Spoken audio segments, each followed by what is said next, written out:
Hello and welcome students to the today's live. Oh, where it is now? Yeah, 6th April session 1, and let us see what is the level of questions. Till now we have seen that physics is quite easy in all the shifts. Yesterday also in both the shifts physics was very scoring, and yes, standard type of questions were there. No difficult level of very difficult questions we have seen till now.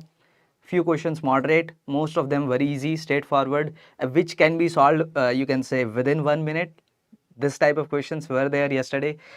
And now let us see if any of you are just out of the exam hall. Please mention if you remember any of the question and how was the level of physics, chemistry and maths. Mention in the comments. Yeah, good morning Arpan. So any of you just out of the exam hall, please mention about the level and any of question you remember. Afternoon, sir, my exam. Bless me. Shikhar. All the best, Shikhar. Give your best. Okay. Start the exam with positivity. You will get a very good score. Don't worry. If you start with positivity, overall temperament is, you can say, positive. Things go very nicely. Hello, Deep Patel. So if you are any of you watching me and you are just out of the exam hall, please mention about the level. Now let us talk about which all questions were asked yesterday. Okay. Now going to the, yeah. So yesterday we had seen in the evening shift variation of G due to height and depth. This particular concept was asked, and till now we have seen two questions till now on this concept. How is today's shift meet after the exam? Okay, so we are just seeing, okay, we are fetching the questions from the students. So just we are starting the analysis. Kahan se ho aap? I am from Delhi. Dimensions questions are asked. Okay, yesterday we had seen fundamental questions on dimensions, like find the dimensions of root of gh divided by c to the power 5. You know the dimension of g, you can find. You know the dimension of h, the Planck's constant. You know the dimensions of c, you can put. Rolling motion was asked yesterday. Okay, till now rolling motion I have seen one question. So another question on kinematics, that was from motion in a straight line, that was asked, and it was a ut curve was given. We need to find the acceleration. This was another simple question yesterday in the second shift. Now today's paper we are fetching. If any of you are just out of the exam hall, please mention what type of questions you received. Till now we have seen cell combination questions are asked. We have seen, I think, 2-3 questions till now, cell combination, specifically the parallel combination. Hi sir, how much marks do you expect for 99 percentile for 4th April session 2 based on memory based and others opinion? If I talk about session 2 4th April, then I think it should be near about maybe 165 to 170, like that. Near about I'm taking. Physics is moderate in today's session. Okay. Maths hard. Yes, maths may not be hard but lengthy at least. Okay, because maths is the deciding factor. Okay, so maths has to be lengthy. You have to pick selected questions from the maths to solve. Physics is very scoring. You can solve all the questions in physics. Yes, start from the easiest one first. Chemistry moderate. Okay, let us see now. If any of you remember the question, please mention. Sir, yesterday morning session I gave my JEE shift 1. I did 45 questions. Your live session helped me a lot. Thank you. Thank you. Welcome for the appreciation. Yes, the questions that we are seeing in these memory based live, they may not repeat exactly, but yes, the topics will for sure repeat. We have seen that surface energy is being asked. 2 questions were asked previously. Then yesterday second shift also there was 1 question. So 3 questions till now from surface energy. Young's modulus is asked. How many questions from Young's modulus we have seen? Many questions from Young's modulus. And that another thing that was very much asked is yes, series parallel cell combination is very much asked. Variation in G due to height and depth, that is asked.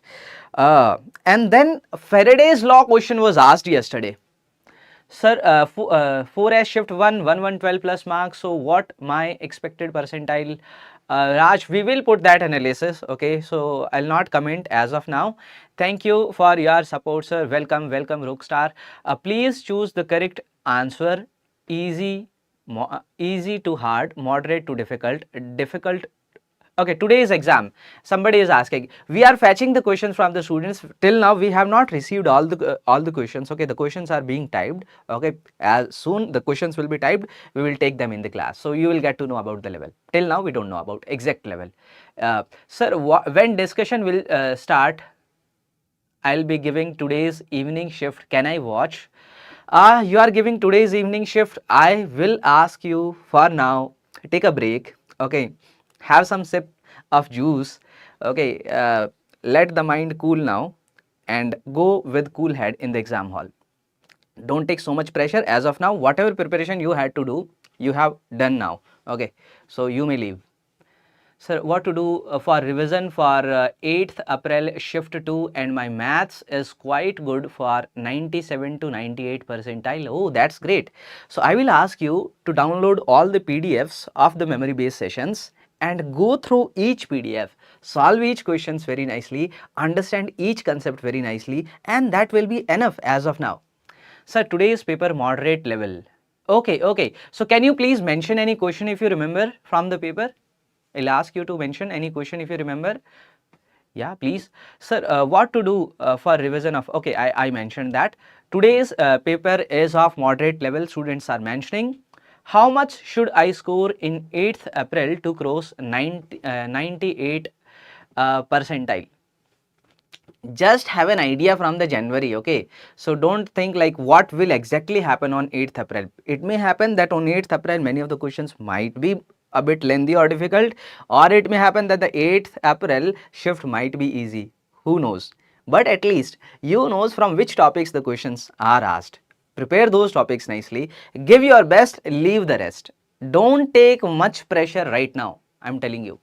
How much should I score? Yeah, I mentioned that. 14 attempt physics. Okay, you attempted 14 questions from physics, you could have attempted more. Okay, now we will receive the next question. Next type of question were asked yesterday from thermo. There was a question on polytropic process. Then de Broglie wavelength. Yes, now we have seen from modern physics many questions I have seen from de Broglie wavelength. So solve some questions specifically when a charged particle is accelerated through a potential difference, both are having same kinetic energy, or both are having same you can say charge, mass, like that. Okay, these type of questions solve. At least 3 to 4 questions you solve from de Broglie, because de Broglie is asked. Sir, please reply my 6th April shift 2. Okay, so you have shift 2 today's. Okay, all the best beta, all the best. Take some rest and go give your best. Lyman and Balmer series aaya tha. Okay, yes, many times this question is asked. Find the shortest wavelength in Lyman series, or longest wavelength in the Lyman series, shortest in the Balmer, longest in the Balmer. Okay, so longest wavelength means the least energy. If Balmer you are talking about, then it will be from 3 to 2. Okay, and longest wavelength means, sorry, shortest wavelength means the maximum energy, means infinity to 2, like that. So ratio aaya tha Lyman and Balmer. Yeah, refined the ratio of the wavelengths. So the, if you remember which wavelength it was asked from Balmer, okay, whether the longest or the shortest or some in between, please mention. I will take that question. Sir, physics में 22 ही किए थे. Okay, if you did 22 questions, that's very good actually. If they are correct, that's very good. 2 questions from Lyman, Lyman and Balmer series. I don't think 2 questions has to be there. Maybe 1 question in today's shift. Noida TCS, Shivam Sharma. Okay, and yes, we have seen questions from YDSC. Very important topic, YDSC. Try to understand YDSC very nicely, because questions are asked from YDSC. Till now, 1 question we have seen from diffraction. Brewster's law was also asked, but 2 questions I have seen from Brewster's law. 1 or 2 questions maybe. Yeah. Longest and lowest and shortest. Okay, you can find the longest and shortest. Let us take for Balmer. Balmer means n is equals to 2. Okay, Lyman, Balmer, like that we have. So n is equals to 2. Longest wavelength means minimum energy. So this transition will have longest wavelength in Balmer. Okay, this is for longest wavelength in Balmer. Okay, and if you talk about the shortest wavelength, then I will say from n is equals to infinity to n is equals to 2. This will be for shortest wavelength.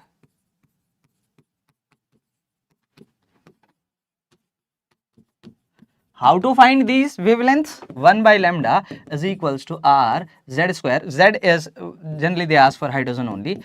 N1 square minus 1 by N2 square. Use this formula and you will get what is the value of lambda.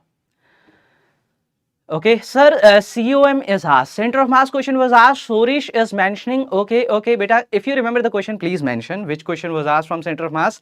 A wavelength were given and intensity ratio were asked. Okay. Can you tell the exact question? I will have an idea. Sir, from EM wave. Yes, standard type of questions from EM waves are asked. How? Like they will give an expression for magnetic field, like B naught sine of kz minus omega t I cap, like this. Find the relation for the electric field. Then how you have to do? This sine thing will come out as it is, sine of kz minus omega t. I think there are some questions now. Let us see. Okay, I think we have question on chemistry and Gaurav sir is joining us. So okay, Gaurav sir is joining us now. Gaurav sir, it's over to you. Now Gaurav sir will come.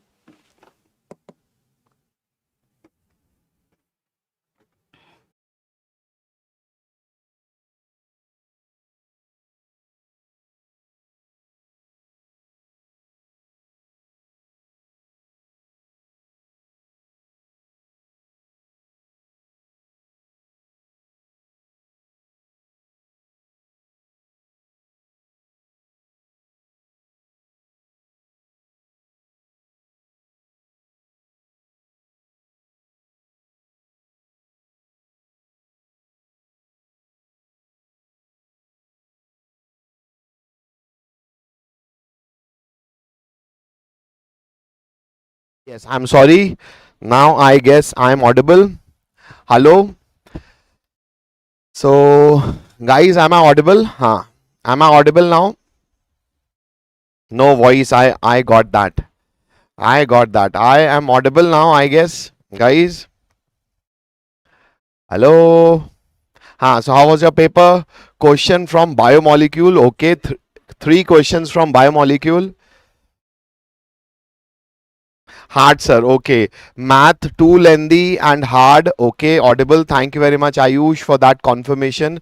Three questions for beta. Yesterday in my analysis, I told that biomolecules they are okay. Anu, thank you. Three questions from biomolecules. I hope you get that question from muta rotation as well. Vitamin wala आया था in the rank booster test. I have given that list of vitamins. What are the list of vitamins? The simple list of NCRT. So yes, biomolecules. Yes, it is a chapter which requires a lot of your attention. I mean, a lot of your attention, as in if you are religiously studying for your boards. So that biomolecule chapter is applicable for class 12 boards as well. It will be helping you in mains also and definitely in advance also.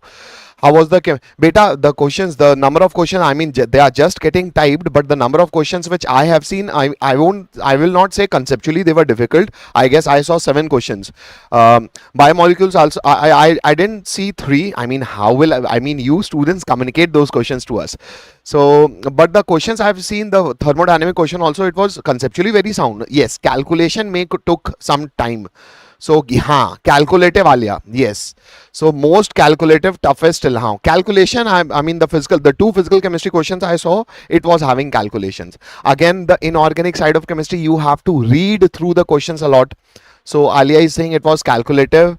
Devil is saying what's the beta today, I mean due to calculations, especially in chemistry, I would rather say it is moderate.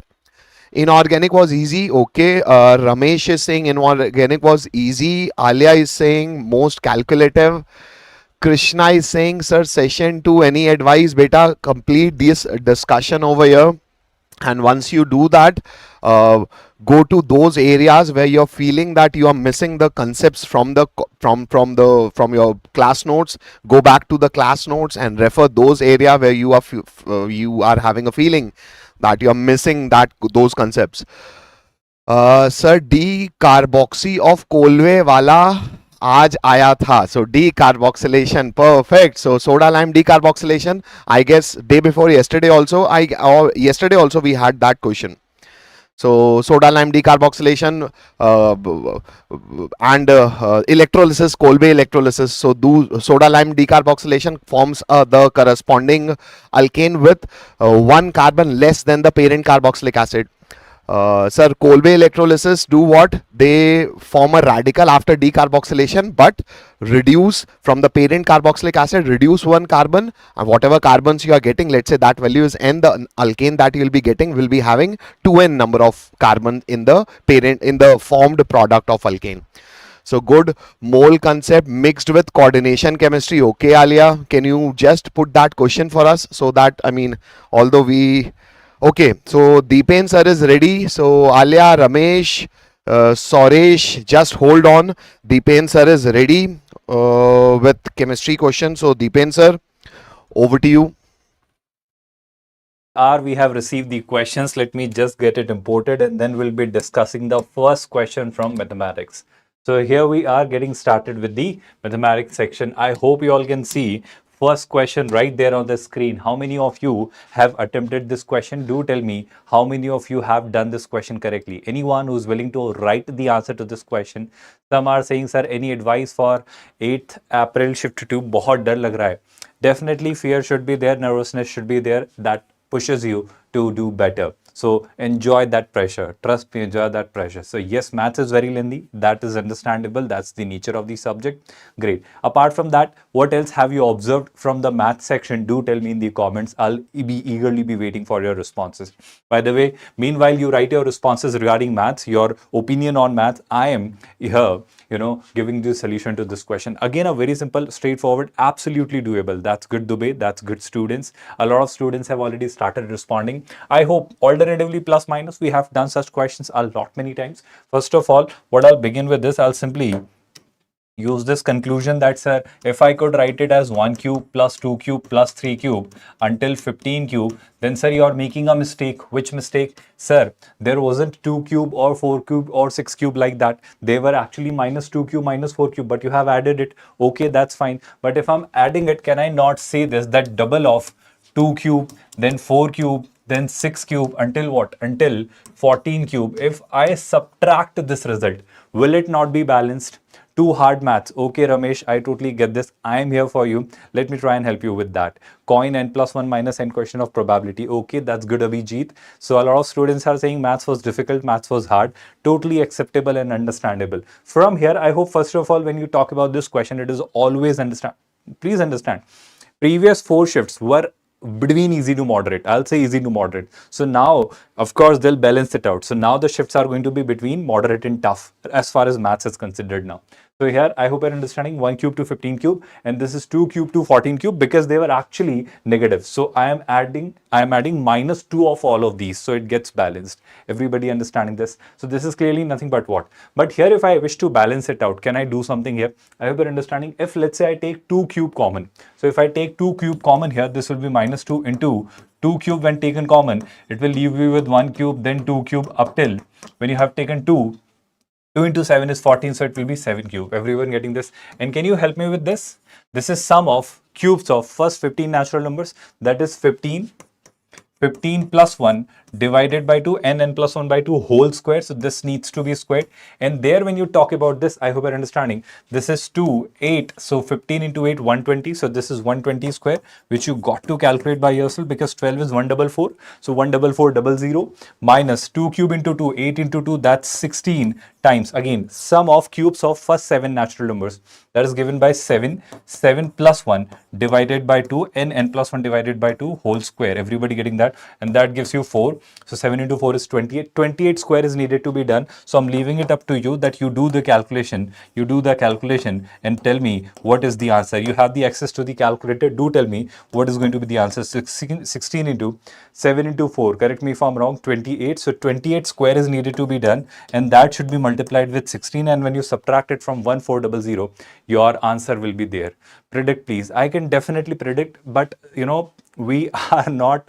You cannot predict future, first of all. Kothak, please understand. So here all I'll simply say is that be prepared. Usually, so far we have seen the shifts to be on the easier side, so now it will be moderate and tough. 1856. Okay, in that case, I'm hoping that you're saying what you're saying is correct, Soshri. So with that here, option A could be the answer based on this, what I'm receiving in the comments. So I hope you got this, everybody. From here, let me see who is ready. So Sumit sir is ready. I am handing it over to Sumit sir.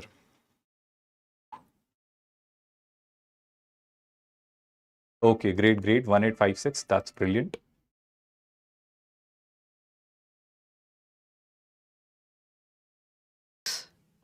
Let us see what is that question. Yeah, simple question.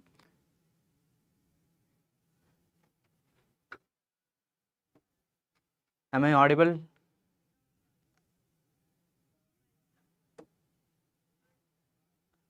What happened? Okay, I hope I'm there now. So the potential energy U of a particle is given like this. This is a function of potential energy where X is position. Find A into B, dimension of A into B. Now here, by using principle of homogeneity, I can say what is dimension of A, what is dimension of B. From there, I can find the dimensions of A into B. Now see this thing here. This is X, not X dash, this is X. So here you see X is added with B. It means dimensions of B has to be same as that of X. So dimensions of B is same as that of X. From here, A root X divided by the dimensions of X is equal to dimensions of potential energy. Therefore, A root X is dimensionally equal to U into X. So A is having dimensions U root X. B dimension is X, A dimension is U root X. I need A into B, take product. A into B is dimensionally equal to U X to the power 3 by 2. Now, what is U? U is energy. So, we know that is mL2T minus 2 into X to the power 3 by 2 means L to the power 3 by 2. Now, 2 plus 3 by 2 will become what? 7 by 2 M L to the power 7 by 2 T to the power minus 2 M L 7 by 2 T to the power minus 2. Third option is coming. Very easy, straightforward, simple questions on dimensions. Physics only numerical are bit confusing. Okay, let us see if we get some numericals also in this discussion. Okay, now it's over to you, Gaurav sir. Please continue with the questions on chemistry.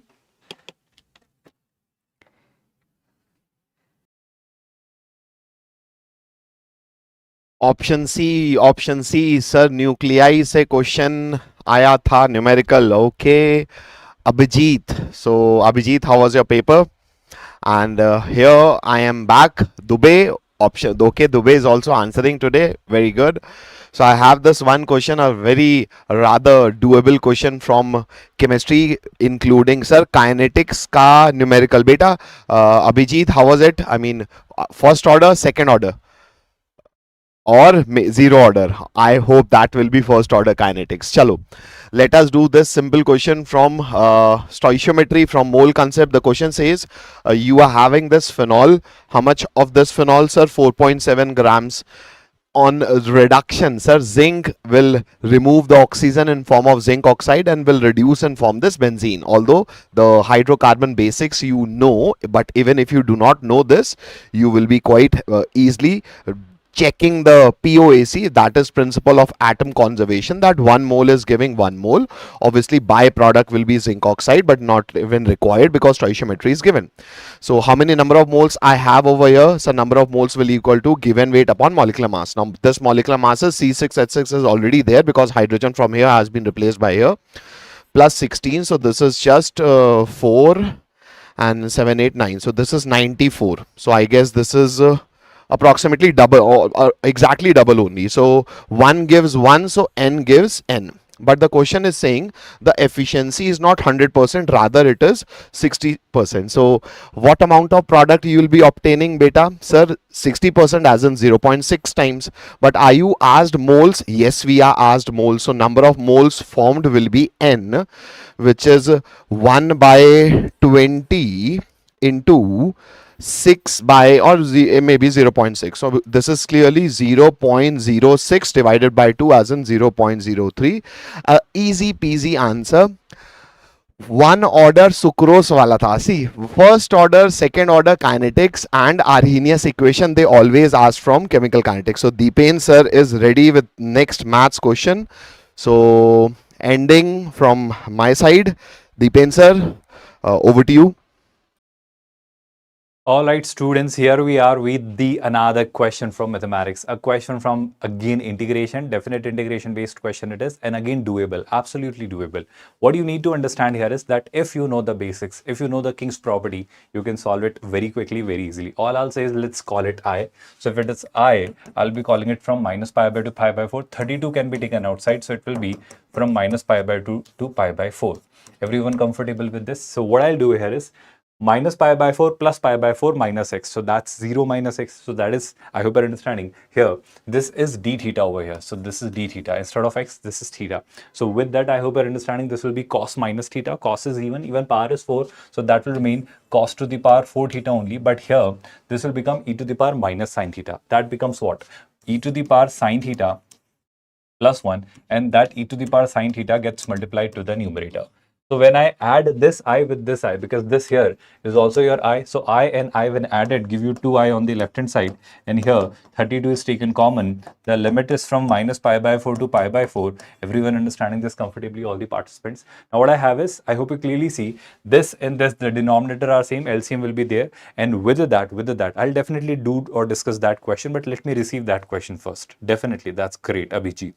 With that, what I'll say is that here, in the numerator, cos 4 theta, cos theta to the power 4, this will be taken common. So e to the power sine theta plus 1, I'll be left with. Denominator also has that, so it gets cancelled. And here you are left with cos theta to the power 4 d theta. Now we clearly see that this is an even function, minus a to a, that becomes double of this. So double of this means what? I hope you're understanding. Here, I'll be having double of this is equals to 2i, and this limit will be from 0 to pi by 4. Everybody getting that? I hope I need not write this. I can simply see that this 2 and this 2 are getting cancelled. With that, you have done such questions a lot many times, where all you need to do is cos theta to the power 4, cos 2 theta, that identity I'll be using, and with that, we receive I as 32 times 0 to pi by 4. Now, if I wish to simplify this, cos theta, I hope you remember this identity, that 1 plus cos 2 theta is always 2 cos square theta. That exactly I'll use. So cos theta or cos square theta, I hope I can write it like this. Everyone comfortable with this? And cos square theta, I can replace by 1 plus cos 2 theta by 2. So when I do that here, it will be 1 plus cos 2 theta divided by 2 whole square d theta. Now I need to expand this. 2 square is 4. 32 by 4 is 8. So I will be 8 times 0 to pi by 4. When this is expanded, it gives you 1 plus, I'm writing this term first, 2 cos 2 theta plus the next term will be cos square 2 theta.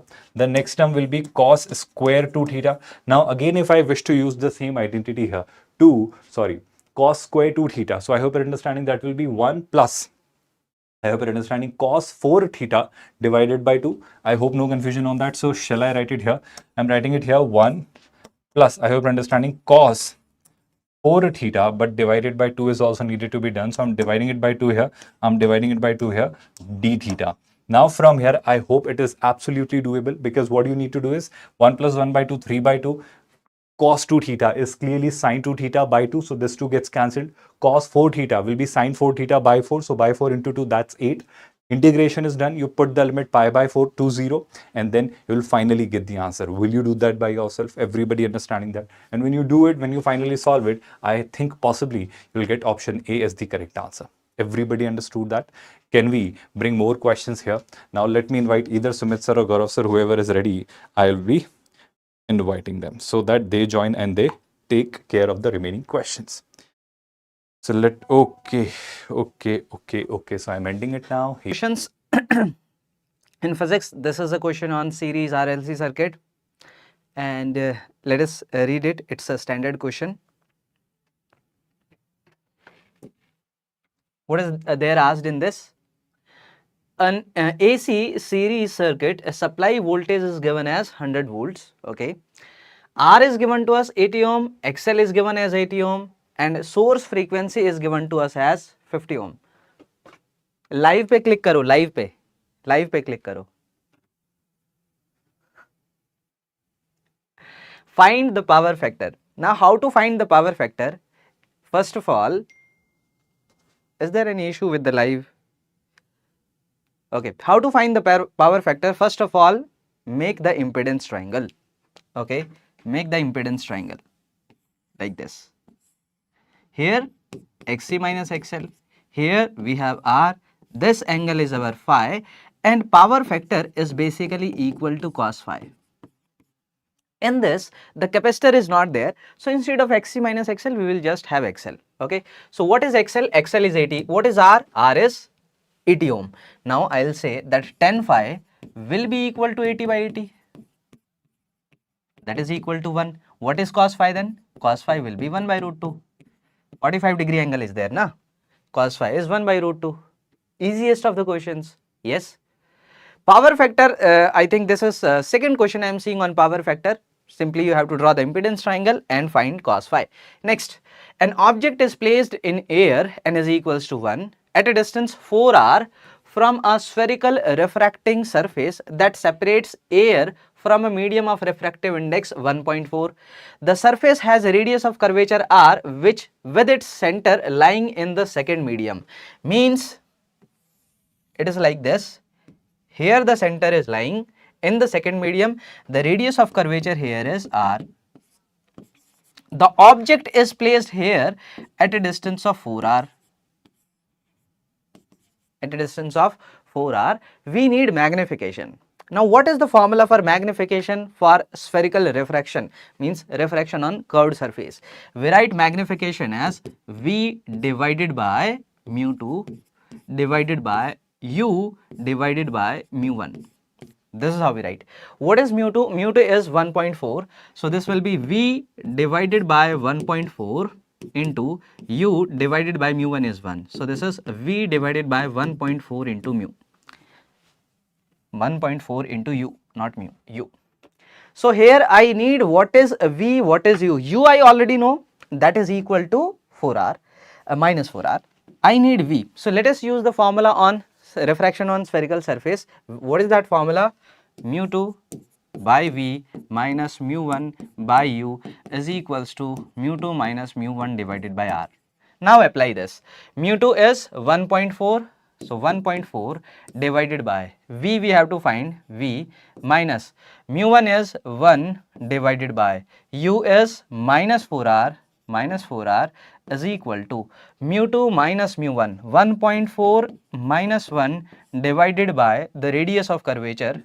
What is that radius of curvature here? Plus R. Okay, I need V from here. So 1.4 divided by V is equals to minus 1 by 4R plus 0.4 divided by R multiplying and dividing with 4R. So this will become 1.6 minus 1 will be 0.6 divided by 4R. This is equal to 1.4 into V. So from here I got my V as V is coming out to be what? V is coming out to be 14 into 4R divided by 6.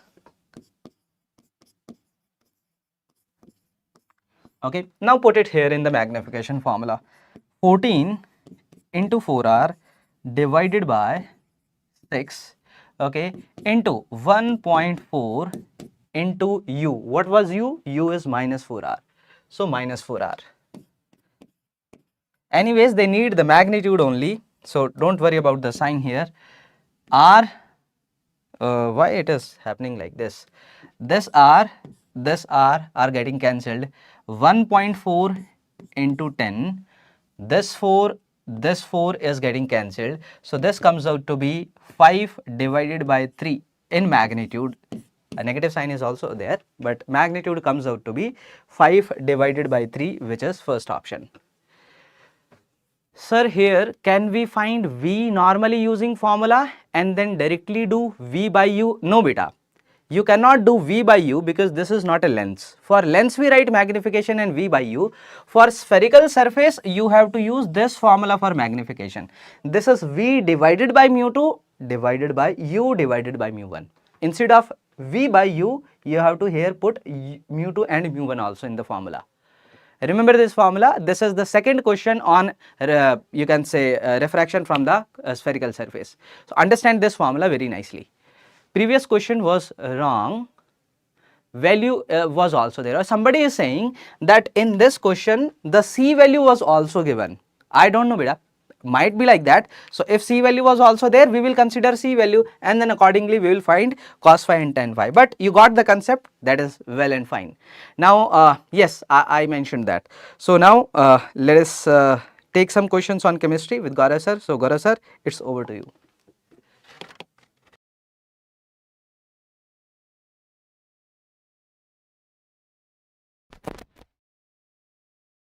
Yes, guys. So I have this one more question for you, sir. Previous question, and I guess Dubey or some other student was saying, sir, there was a question from chemical kinetics involving hydrolysis of sucrose. So here we are. Yes, obviously we had a question. Even we have got this input that they have given sucrose, and we know sucrose on hydrolysis, it forms glucose and it forms fructose. Although if you do not know this, still you can attempt the question because it is just asking and telling you that it follows first order kinetics. So apply all those first order integral rate law equation. And but yes, because obviously we are having paper on the next day as well, so just for information, FII's type of information, sucrose essentially is dextrorotatory, but after hydrolysis it forms dextrorotatory glucose and levorotatory fructose.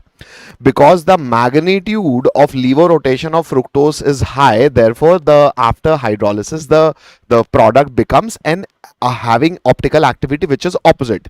Initially it was dextro, now it is levo, hence it is also known as invert sugar.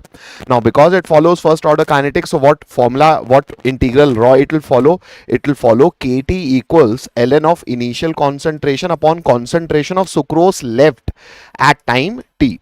Now it is giving you value of t half, so definitely I know t half is given, which is ln2 upon k. So ultimately value of k is ln2 upon 3. Now you can put the value of k over here and find because it is asking that after 6 hours, so t is also given and you are just supposed to calculate this 80. But sir, like that also we can do, or else we cannot even move our pen and still do this physical chemistry question. You know why? Because sir, first order kinetics, we know t half is independent of initial concentration. T half is is proportional to initial concentration raised to the power n minus 1.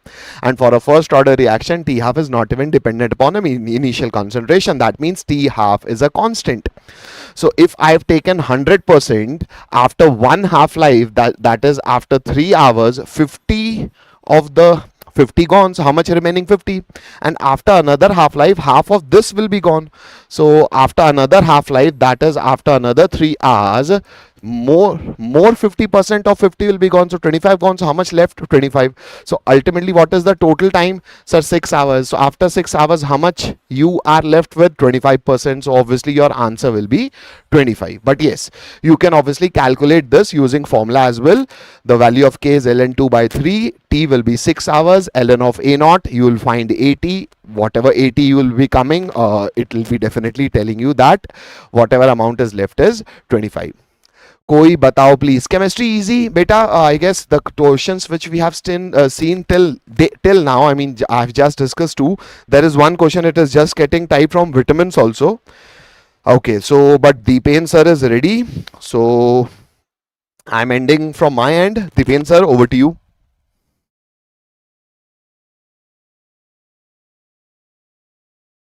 All right, students. So here we are with another question from your limits. Again, a simple question, simply straightforward, doable. Yes, let's get ahead with this. So what are we given? Limit x approaches 0, x square sine square x, x square minus sine square x. One of the best things here to do is apply expansion. So standard limit it is sin x, if we know sin x is an odd function, so x minus x cube by 3 factorial plus x to the power 5 by 5 factorial and so on. So if I apply this this expansion in this, I'll simply say that here numerator has x square, then x minus x cube by 3 factorial and so on. And in the denominator, what do we have? X square is there, then x minus x cube by 3 factorial and so on. Then what I do next is, I hope you are paying attention to that. That's good. Sorry, Sorish cricketer, that's good. So from here, I hope you're understanding, when I take x common from the numerator, x square comes out, that makes it x to the power 4. So 1 minus x square by 3 factorial and so on. Everybody getting that? From denominator, if I now pay attention here, if I take x common from here, so this x comes out and it is out as x square. So there you're left with 1 minus x square by 3 factorial and so on. Now pay attention to this part. Now when this is expanded, of course, there is numerator just the way it is, but when it is expanded, pay attention to this part. This, when expanded, when this square is removed, you will have 1 here, plus 1, this minus x square into 1, and this x square will get eliminated. And then the remaining terms will have the least power or the least degree as x square, which is x to the power 4. And the remaining terms will be higher powers of that. That means the powers of x will be more than 4. I hope you're getting that, comfortably understanding that. No confusion on that. Which means what? When x approaches 0, I hope you're understanding, numerator has a term or an expression with degree 4. The denominator also has an expression with degree 4. So the lowest degree terms are x to the power 4 in the numerator and x to the power 4 in the denominator, and then it keeps on increasing, increasing the degrees of the numerator and denominator. L'Hopital you could have used, that's great. So with that L'Hopital also, did you get the answer? That's brilliant, but I think 6 was not the answer. With that, what I'll say is that all the terms, I hope you're understanding, x to the power 4 will be taken common from the numerator, x to the power 4 will be taken common from the denominator, because this x square and this x square are cancelled. So here, I hope you're understanding what my final answer will be. The numerator will have 1 plus higher powers of x. So numerator will have 1 here. But when you talk about the denominator, I hope you're understanding, x square and x square are cancelled, and then you're left with higher powers of x, which means the lowest power of x, which is x to the power 4, minus plus, I hope you're understanding it. With that, what am I now going to get is, I hope you're paying attention to this, x to the power 4 by 3 factorial. I hope no confusion on that. And 3 factorial is 6. So with that, it will be again x to the power 4 by 6. So here, I hope no confusion on that. So it will be 1 by 6, because x to the power 4, are cancelled. And the remaining terms will be there with higher powers of x, where x is approaching 0. So if x approaches 0, all these terms will become 0. 1 upon 1 by 6 will give you 6 as the final answer. So that will be the correct answer to this question. L'Hopital also could have been used. If you could get the answer with the L'Hopital as well, then also it is fine. But I hope you remember, with L'Hopital you may have to apply it twice, because I'm seeing degree 2. If it is done with even one time differentiation only, then also it is fine. So I hope this is how you should have done this question. Now let me invite whoever is available. I think Sumit sir possibly be ready. So I am ending and Sumit sir will possibly be joining. So let me just get a confirmation from it. Yes, L'Hopital is something which you should have applied. Okay, Sumit sir is there. He'll be joining now. So with another set of questions on physics, we are there. And let us see which all questions we are having now in physics. Yeah. Okay.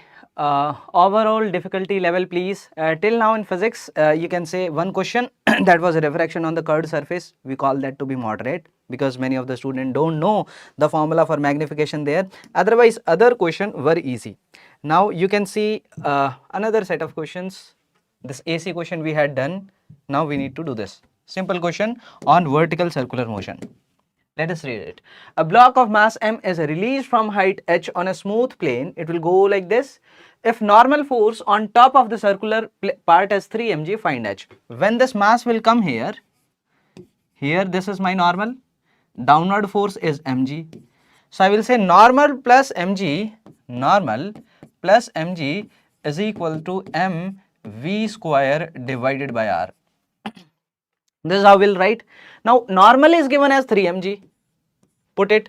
So 4 mg is equal to mv square by r. Here v is the velocity at this point, okay? V is the velocity because centripetal acceleration v square by r there, okay? That is my v square by r. So this is v is equals to root of 4rg. I got this v. What I need? I need this height h. Now this block is sliding from here, then reaching here. The kinetic and potential here is equals to kinetic and potential there. Let us take this is point 1, this is point 2. I will say kinetic at 1 plus potential at 1 is equals to kinetic at 2 plus potential at 2. What is kinetic at 1? 0, because this was at rest. What is potential? mgh. mgh is equals to kinetic at 2 half mv square. So half m into v square will be 4rg plus the potential at 2 here. What is this total height? 2r. 2r it is. So m g 2r, like this. Can we solve from here easily? M is getting cancelled, G is getting cancelled. So this is 2 here. So 2r plus 2r is 4r. H comes out to be 4r. Second option. So somebody is saying that nahi 6 ही है answer. Okay, previous question, maths question you are talking about. Next question. The electric field at center of semicircular ring of radius 10 centimeter is this. Find charge on the ring if charge distribution is uniform. So this is my ring. Let us take here charge is uniformly distributed like this and charge per unit length is lambda.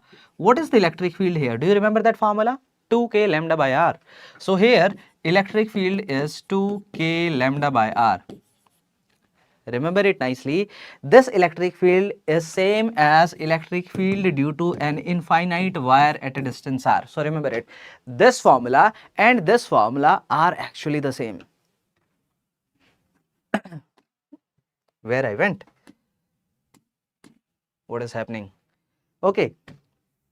So the formula for a straight wire and formula for a semicircular ring are same. Try to remember it like this. Now electric field is given to us as 100 volt per meter. I will find lambda from here. Lambda will be equal to 100 into the radius r. What is radius r? 10 centimeter. So 0.1 divided by 2 into k. What is k? 9 into k. I will put as 1 by 4 pi epsilon naught because options are in epsilon naught. Na? So k is 1 by 4 pi epsilon naught. 1 divided by 4 pi epsilon naught. I got lambda, but I need charge. What is that? The length is pi r. So my charge is equals to pi r lambda. Multiply that with pi r, pi into r again 0.1. This is my charge q, total charge q. From here I need to solve. How I can solve it? 2 into 2. Pi square I can take nearly equal to 10. This. They gone. Now it is a 0.1. This will get cancelled. So this comes out to be 20 epsilon naught. 20 epsilon naught, which is second option. Pi square I took nearly equal to 10 for this. Yes. So 2k lambda by r is equals to 100. I got the lambda from here as 100 into r divided by 2 into k. K I put as 1 by 4 epsilon naught. Charge is pi r into lambda. Multiply that with pi into r. Solving it, we got as 20 epsilon naught. I eat idli also in my exam, in my center. Oh, how was the taste? In YDSC experiment, a glass slab of thickness 8 micrometer is introduced in front of slit. So these are the slits. YDSC, this is my screen. The central maxima shifts to position of fourth minima. So the point is, initially at this condition where the central maxima will be here. Okay. Here, if I ask you what is the path difference, you will say, sir, that is equal to 0. We all know at central maxima path difference is 0. This length is equal to this length. Now, what is changed? What has changed is I placed a thin sheet here. Due to this thin sheet, I am getting here, what I am getting here now? fourth minima. I am getting fourth minima. Fourth minima means how much is the path difference now here? What is that? For first minima, lambda by 2. Second minima, 3 lambda by 2. Third minima, 5 lambda by 2. Fourth minima, 7 lambda by 2. Okay, this is the 7 lambda by 2. So delta x is 7 lambda by 2. Now this 7 lambda by 2 is coming due to which? It is due to this sheet which I inserted. It means the additional path difference, or the path difference you can say, due to this sheet that is provided is equal to 7 lambda by 2. So I will say that mu minus 1 into T, this is the optical path difference due to this sheet, is equal to 7 lambda by 2. 7 lambda by 2. What I need from here? Find a refractive index of the slab. I need mu, by the way. Mu minus 1 is equal to 7 lambda by 2 into T. What is T? Thickness. Thickness is 8 micrometer. Thickness is 8 micrometer. So 8 into 10 to the power minus 6. And what was lambda? Lambda is 500 nanometer. Okay, lambda is 500 nanometer. So 500 into 10 to the power minus 9. Is it okay? Now minus 7, minus 6 will get cancelled, minus 1, minus 1. Now what else? I'll multiply that with, what should I do now? Here I am getting how much? 3.5 divided by 16. It seems to be a bit like, 3.5 divided by 8 into 2 is 16. This is mu. So mu is mu minus 1. Mu minus 1 is equals to 1 plus 3.5 divided by 16. I need to check the calculations again because the answer is a bit abrupt.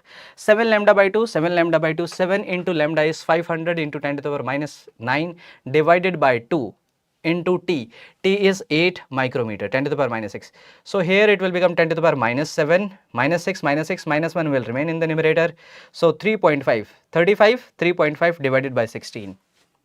Okay. Let me do the exact calculations here. Certainly the data might be different because this is memory based question, so don't worry about that. So here I am getting answer as 1.2187 like this. This is the mu.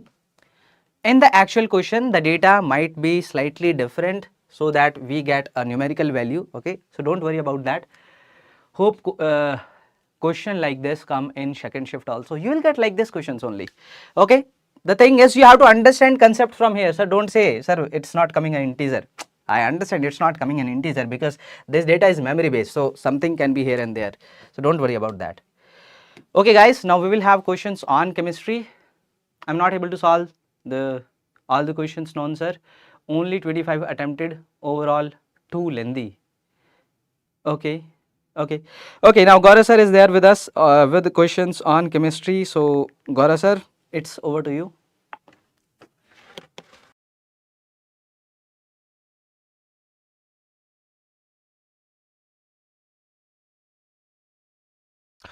Yes, guys. So I hope you're back, and I have got some few questions to discuss. Yes, with again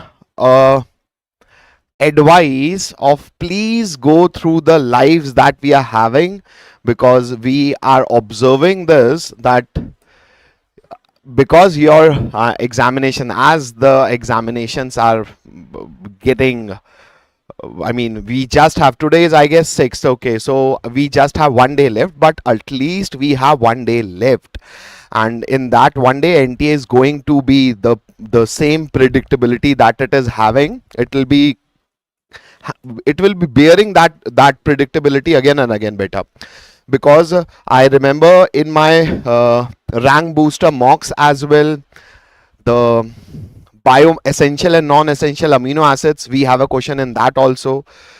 After that, the vitamin C, the vitamins list in NCERT, what are the deficiency diseases, what are the deficiency diseases, what is the scientific name of that vitamin, vital amine. So that list of NCERT has again given you a question, but it is a very easy question rather if you are thorough with your NCERT. Scurvy, the very famous vitamin C, but here vitamin C is not written. The scientific name is written, which is ascorbic acid. So definitely A matches with R. So A matches with R. That means these two options are gone. You can either have one or three. Even if you remember a few, you can do the option elimination also. Convulsions, the mirgi that we have, the sudden movement in the body, that is obviously due to vitamin B6. So this vitamin BC, which is actually pyridoxine, the spelling is wrong, so this, that means B goes with P. Both the option are having B with P. Then chillosis, the redness around your mouth, that is, that this redness is because of riboflavin, which is nothing but vitamin B2. And last, obviously, xerothalmia is observed because of the deficiency of vitamin A. So this definitely goes with Q. So obviously option 1 is your answer. Yes, Suman. But beta, these questions you can only and only attempt once you are comfortable with your NCRT. So glycine and urea like steric ammonium nitrate. Yes, beta, even I've seen the question is Abhijit. That question is just getting typed. So I guess I'll be having that question over here, or we'll be discussing, I mean, in the later slides.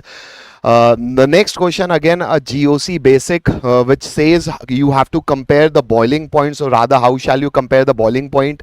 Sir, this is alcohol, so strongest H bonding. Sir, this is amine, so again H bonding, but lesser than that of OH, because oxygen being more electronegative is rather more strong. So this will be relatively less, not with all, but less with respect to A. This is not, this is simple hydrocarbon, so it will be attracted by just London dispersion forces. So because it is just London dispersion forces, so they are the weakest forces, so its boiling point will be least. And again, this is also amine, but this has capacity to do more hydrogen bonding because it has 2 hydrogen. It is less hydrogen bonding, less, even lesser than B. So who will be having highest boiling points are obviously alcohol, A. So A, this is gone. After that, B.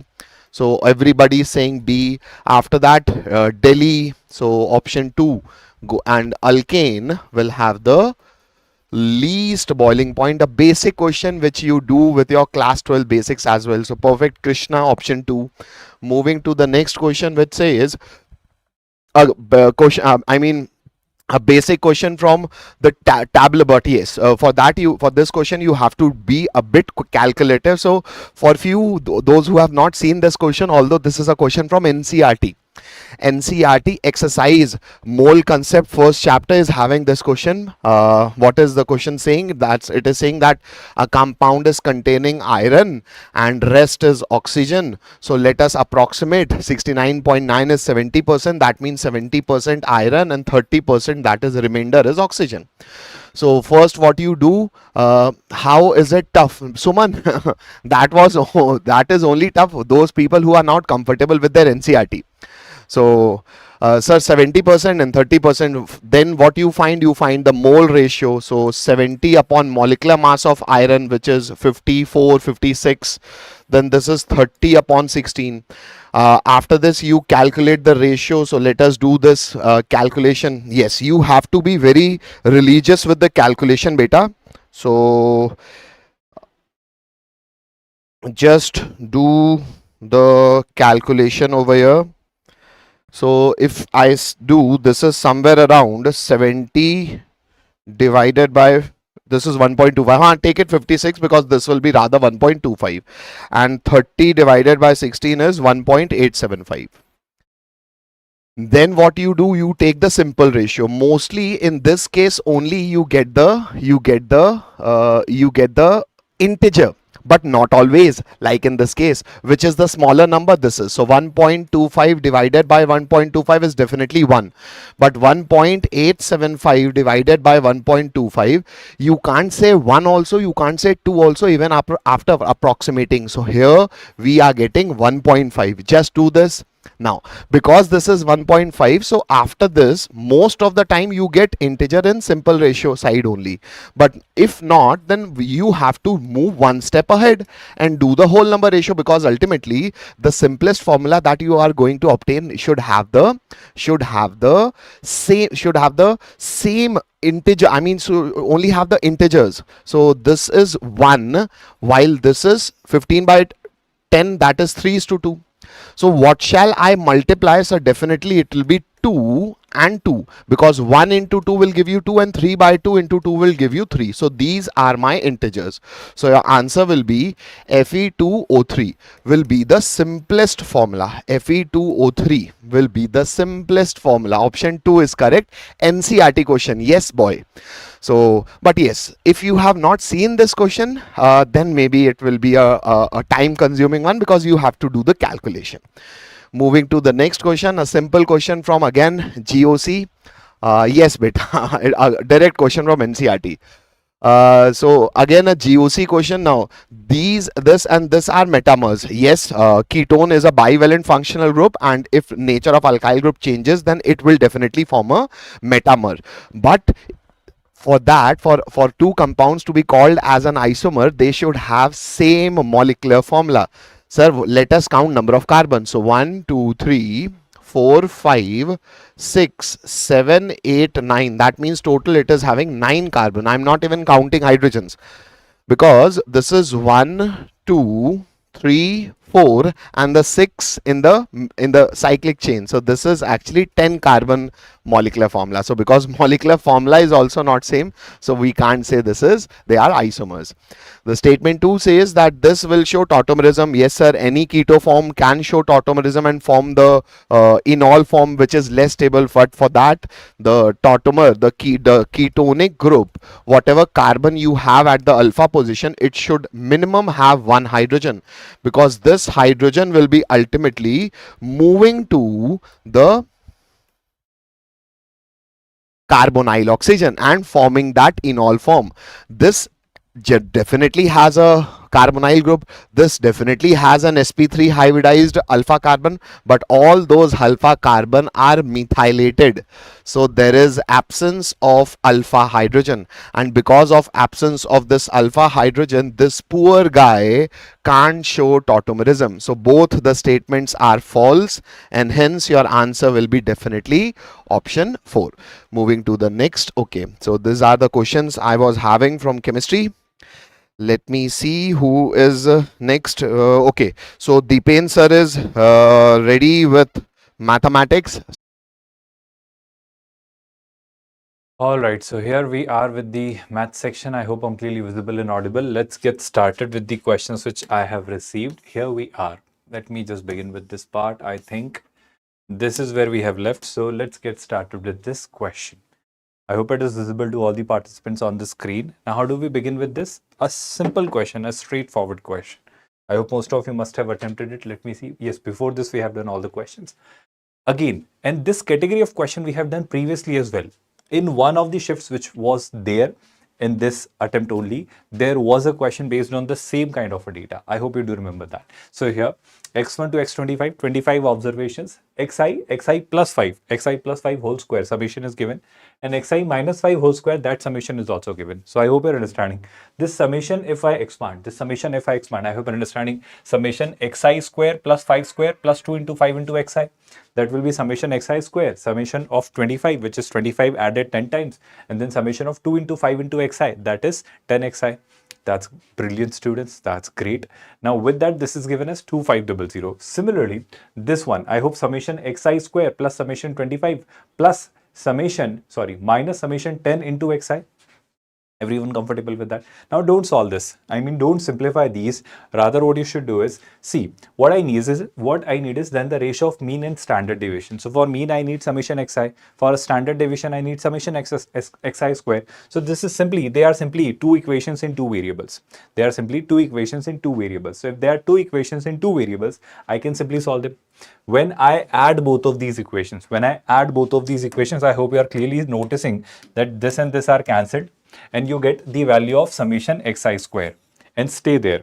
don't do much with that. Similarly, now when I subtract this from this, minus, minus, plus, minus. So I hope you're understanding. Summation xi square gets cancelled and you get the value of summation xi. You get the value of summation xi. 100 instead of 100. I am not getting this, Vicky Chaudhary, what you're trying to say here. So with that here, I hope no confusion on that. By solving these two equations, you can get the value of summation xi square and summation xi. Are you comfortable with that conclusion? So when you solve this, you receive summation xi square and summation xi as 1125 and 75. Now, first of all, when somebody asks you mean, I hope you do remember, mean you simply give by what? Summation xi divided by number of observations. They are 25. So I hope you can do that. 75 by 25. You all are pretty good at that. 75 by 25 is clearly 3. Now, when you talk about standard deviation, I hope you remember standard deviation here is given by square root of variance. Do you all remember that? So it is given by summation xi square divided by number of observations, which is 25, minus summation xi, which is basically mean square. So mean square is 3, 3 square is 9. I hope no confusion on that front. Everyone with me on this. And summation xi square we receive as 1125. So I'll be writing it as 1125 divided by 25 minus 9. No confusion on that. I hope everybody with me on this. Now from here, when I cancel this 25, 100 times is 112. And then what am I left with? 12, which is 125. That is 5 times. So this is 45. And 45 minus 9 is clearly 36. That is 6. So standard deviation we receive as 6. Now what were we asked? Mean is to standard deviation 3 upon 6. That is clearly 1 by 2. Option B will be the correct answer. Everybody got this? Everybody understood this? This is again a simple question, a doable question, and you must have seen such questions in the previous shifts as well. So far, whatever questions we have done, I think they were doable. You could have simply picked those questions and they were doable. Yes, maybe mathematics was difficult. We are not seeing all the 25 questions right now, but when I look at these questions which we have received so far, they were easy. So it was simply a matter of selection of questions and then you do them. Yes, great. With that, when I solve this one, expansion of this and this, the coefficient of middle term, I hope you're noticing this is 27, 26. So number of terms will be 27 here. I hope no confusion on that. And this is 28. So number of terms will be 29. So 27 means what? 30, 13. 13, 13, 26. So 14th term will be the middle term here. And 29 means what? 28, 14, 14, which means 15th term will be the middle term. I hope that's common sense. That's basic, understandable here.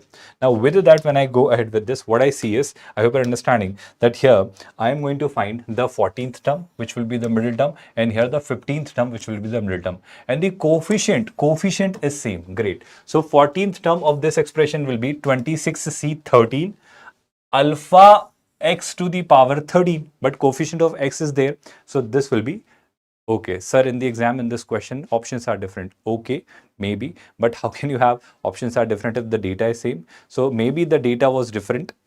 In that case, options could be different, but the data which we have received, on the basis of that, this will be the answer. Great. Yes, easy question. Similarly here, 15th term will be given by 28C14 and minus alpha x to the power 14, but coefficient of x we are taking, so it will be minus alpha to the power 14. Power is even, so it will become positive.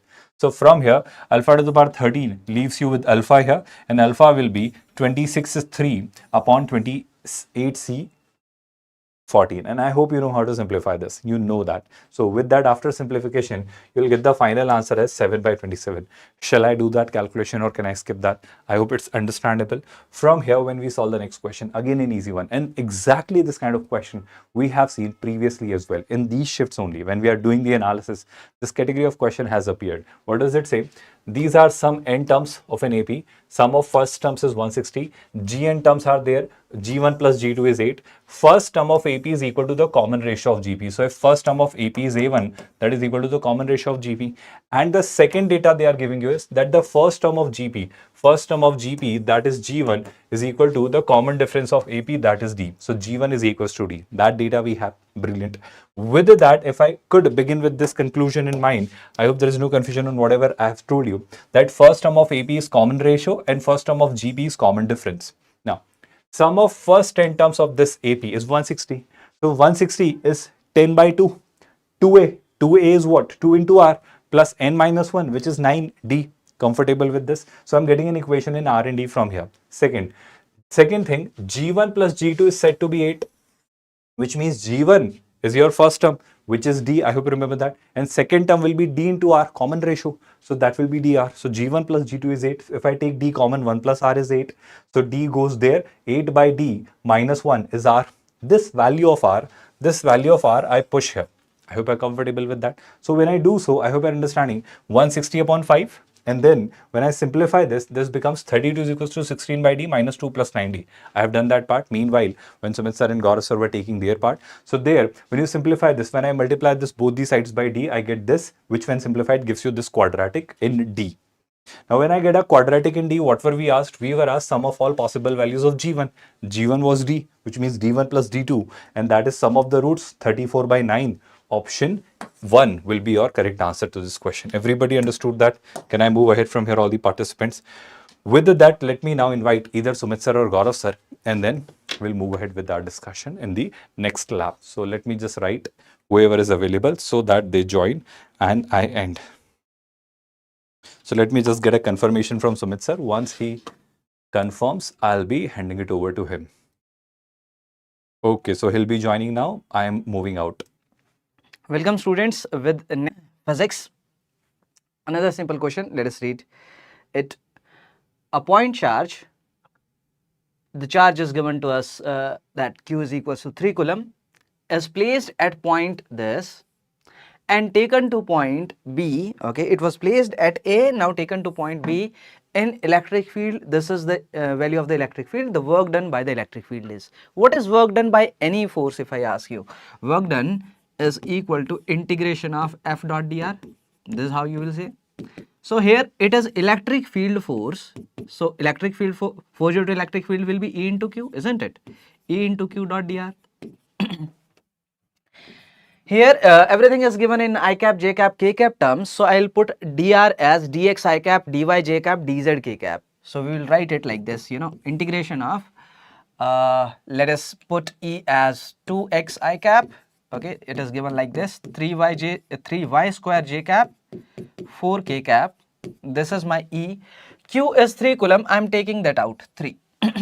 E dot dr. Dr we will put as dx I cap, dy j cap, dz k cap, and now integrate. First of all, you have to take dot product, so it will become 2x dx plus 3y square dy plus 4 dz. This is how. Now when you do integration, it will become x square, it will become y cube, it will become 4z, and individually put the limits. 3 was there outside.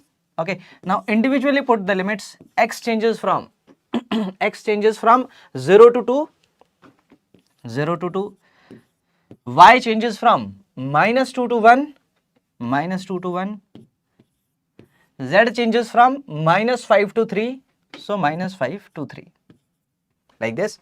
Now further write it, 3 x square 4 it will become. Then for here, if you put y as 1, so 1 cube minus, it will become minus 2 cube, that is 8, so that will become 9, plus 4 into z, 3 minus minus 5, so that is 8.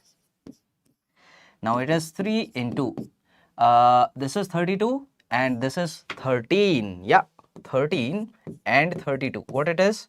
5, 45. 3 into 45. What is 3 into 45? 135. 135 joules. Second option is coming. Van de Graaff generator से भी आया था सवाल. No, why it will come from Van de Graaff generator? That is out of syllabus. Sir, please say marks versus percentile for all the shifts. We had an idea till now, okay, but we will make a separate video for shift wise marks versus percentile. Don't worry about that. Unpolarized light with intensity I naught incident on polarizer. Find angle between axis of polarizer and analyzer such that intensity of emergent light is 3 I naught by 8. Now this is unpolarized light. When it will first pass through the polarizer, it will become I naught by 2. I naught by 2. Now let us take the angle between these two axes is theta. So when it will pass here, it will become I naught by 2 cos square theta. and this whole is equal to 3 I naught by 8. Okay, 3 I naught by 8, 2 into 4 I naught. So cos theta comes out to be root 3 by 2. So theta comes out to be 30 degree. Theta comes out to be 30 degree. Cos theta is root 3 by 2 means theta is my 30 degree. Sir, they asked for I naught by root 2, not 3 I naught by 8. Somebody is mentioning, thank you for telling. So, one student mentioned that in the actual question, instead of I naught by 8, it was I naught by root 2. If it is I naught by root 2, I'll get I naught by 2 cos square theta is equals to I naught by root 2. And like that, I will solve further. But you got an idea what is the concept behind. This is the you can say purpose of these memory based live. It's not that in memory based live you will see the exact data what was asked in the question paper. No, certainly nobody can remember the exact data, but conceptually you will get to know that from where the questions are asked, which concepts from which the question is asked. At least find least value of mu such that system moves together without slipping. This whole system is moving together without slipping. Okay, let us observe what I need minimum value of mu. Let us observe these two blocks with reference to this bigger block. Now this bigger block is an inertial or non-inertial? Non-inertial, because it is having an acceleration g by 2. So I need to apply a pseudo force. Okay, now with respect to this, now I am making this as my reference frame. With respect to this, these two blocks are at rest. Yes, but I need to apply pseudo force also. On 2 kg, it will be m into a. So 2 into g by 2, this is g. On 1.5 g, on 1.5 g, it will be in this direction. How much? G by 2 into 3 by 2. It is 3g by 4. 3g by 4. This is my pseudo force. This pseudo force on this block, this pseudo force on this block. This is my pseudo force. Other forces, let us mark other forces also. This is tension force. This is tension force. Any other force? Yes. This is normal reaction here, N. Okay. How much will be this normal reaction? Normal reaction has to be 3g by 4 only, because now this block is at rest. So here this will be a friction force. I have to use darker and lighter color both simultaneously because this is light, this is dark. So here this friction force F has to be equal to this because this is at rest. And I need to find minimum value of the coefficient of friction. So I am considering that these two blocks are just going to slip, means the friction force is at its maximum value, that is mu into n. So this is equals to mu into n, which is 3g by 4. Now for the upper block, downward force mg, which is 2g, upward force normal, which is n is equals to 2g. There is a friction force. Yes. In which direction friction force? Sorry. Sorry. Okay. Now there is a friction force on this 2 kg block. Yes. In which direction the friction force will be there? Now if you see this whole system is going like this, I am saying here it is having a tendency to slip downward. This friction is upward, so this will have a tendency to move in this direction. So this friction will be in this direction, and this friction will also be at its critical value, that will be equals to mu into n. N is 2g, so mu into 2g. Now apply equilibrium for this block also, for this block also. For 2 kg block, if I write, total force towards the left is g plus 2 mu g. Total force towards the right is t. Equilibrium. Now for this block, if I write equilibrium, upward in the vertical direction. In the upward direction, total force is my friction, which is mu into 3g by 4, plus the tension force in the upward direction T is equals to the downward force in the force in the downward direction is mg, that is 1.5 into g. So write this as 1.5 into g means 3g by 2.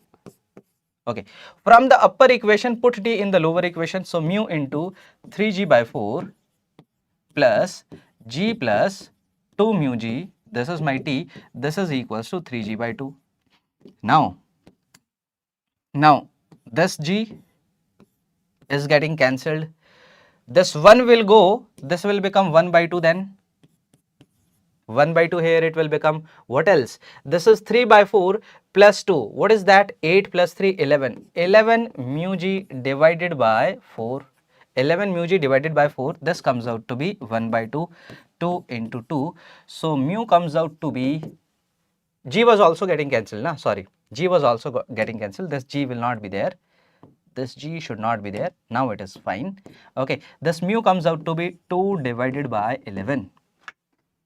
First option. Now either you can solve this in frame of this, then you have to apply pseudo force and all. You can solve this in ground frame also. Okay, you can solve this ground frame also. Then you will consider the accelerations of these two blocks in the horizontal direction. But solving in the frame of this becomes easier because now they are at rest. Easily you can write the equations. Yeah, no friction in 2 kg block as well. There is no friction for 2 kg block. So one student is mentioning that in the actual question there was no friction on this 2 kg block. If it was there, we will consider this friction force as 0 and then the equations will remain same. Okay, accordingly we will solve. Well, it means equations remain same means method will remain same. I will put this equal to 0. Accordingly the equations will change. Next question, time period of SHM of a particle is 16 seconds. Find minimum time to move from x is equals to a to x is equals to a by root 2. Two ways to solve this, either you solve from equation or you solve from phasor diagram. Let us solve with equation also. If I consider x is equals to a sin omega t kind of thing, kind of function. Okay, when it will become when x will become a by root 2 means my particle is going from a to a by root 2. Okay. Or you can consider cos omega t, that then it will become further easier. Cos omega t at t is equals to 0, it is at x is equals to a, it has to go from a to a by 2. Okay, at t is equals to 0, my x is equals to a. When it will become a by root 2, a by root 2 is equals to a cos of omega t. So what is this? Omega t comes out to be pi by 4. Okay, so time comes out to be pi by 4 into omega. Now 2 pi by omega I know that is my time period. So this is t by 8 basically. T by 8 means 2 seconds. You can do from phasor also. Draw the phasor diagram. Okay, the phasor angle is, you can say when it will be at a by root 2 means this angle has to be 45 degree. Okay, in how much time it will cover the 45 degree? T by 8, simple. Somebody is mentioning, sir, 5 seconds was the time. Okay, if the, yes, thank you for telling, but I am mentioning that these questions are memory based, so data will be here and there, don't worry, but the concept will be same. Okay, so we have done the physics part now. We will have now questions on chemistry. So now let us see if Gaurav sir is there. Okay, so Gaurav sir, it's over to you.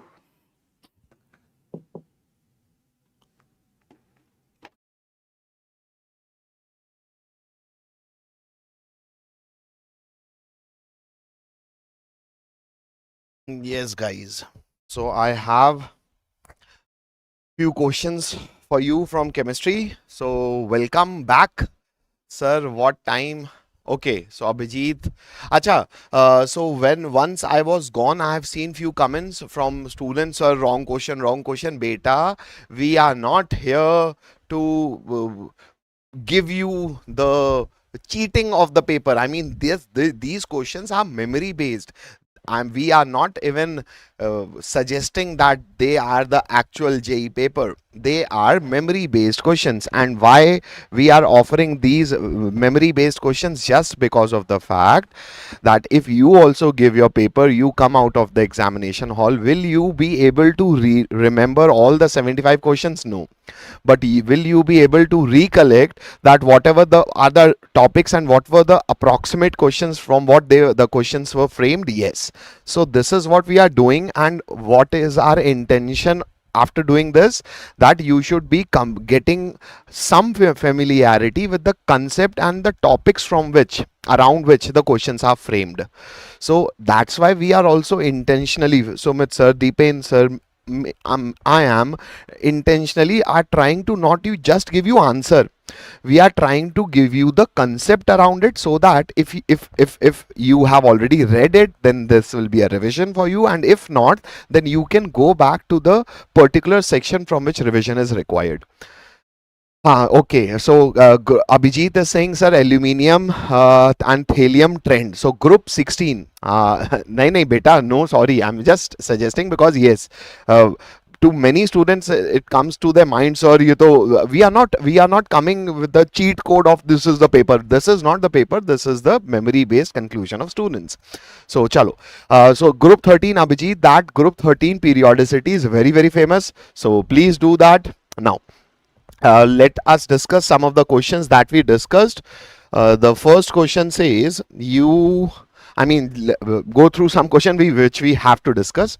3-phenyl prop 1-ene will react with HBr and give an alkyl halide having major product with one chiral carbon. So just we have to do the reaction. So what is my reactant? Propene. So propene is 3 carbon alkene, and at the third carbon I am having a phenyl, because phenyl the pi cloud is resonance stabilized, so that pi cloud do not react, it is stable, hence treated as a branch. So after H plus, obviously the carbocation will be formed here. So let us form that carbocation. So C, C, C, and you will get a carbocation over here. But because this carbocation can further be stabilized by rearrangement, so hydride shifting will take place, and this hydride shifting will make the carbocation resonance stabilized. So let me add the hydrogens also for you. So this will be having just one hydrogen, and this will form a resonance stabilized carbocation. Now this resonance stabilized carbocation will then be introduced by Br, because it is attacking HBr. So now Br minus will be the nucleophile, and definitely that this will be your product. And this carbon definitely after attachment with that bromine, it will be a chiral carbon, because one branch is phenyl, one is bromine, one is ethyl, and another is hydrogen. So definitely it is having chiral carbon. So this is correct. Now second statement says aryl chloride and aryl cyanide, as in the halide also and cyanide also, both can be prepared by Gattermann and Sandmeyer's reaction. A basic NCERT fact from alkyl halides also, from the chapter of amines also, that if you are having diazonium salt, then this diazonium salt on reaction with copper or with cuprous halide. So if I am reacting with copper and HCl, or I am reacting with cuprous chloride in presence of HCl, the first one is Gattermann, the second one is Sandmeyer's. So here you will definitely get your aryl chloride. And sir, what about the cyanide complex? So if in presence of copper, whenever you use copper, then this is Gattermann catalyst. But in order to add cyanide, I shall rather use any salt which will give that Cn minus. So let's say I'm using KCN or NaCN. And in case of copper, obviously, in case of Sandmeyer, obviously, you have to use CuCN in presence of excess of Cn minus. So cuprous salt making the desired product is nothing but Sandmeyer's reaction, and copper powder along with the salt make it a Gattermann product. And obviously with Gattermann also and Sandmeyer also, both can be obtained. So both statements are, that is also correct, this is also correct. So statement 1 and 2 both are correct. I hope everybody got this answer. Statement 1 true, statement Krishna, I hope it is clear now. Chalo. Vedant, not option 1. I hope we are clear with this. Both statements are absolutely correct. Shall we move forward, guys? Vedant, I thought it was both. Okay, so Krishna, I hope the doubt is clear now. Chalo, perfect. Option 3. Moving to the next question. The next question is classic D block chemistry. In my coordination compounds one shot also I have told this that the chemistry in everyday life has been removed, but coordination complexes, the last page of NCERT which gives the uses of coordination complex. Now NTA have started getting interest in that because they have deleted the whole chapter of chemistry in everyday life. So that friendship with NCERT last page of coordination compounds is also very important.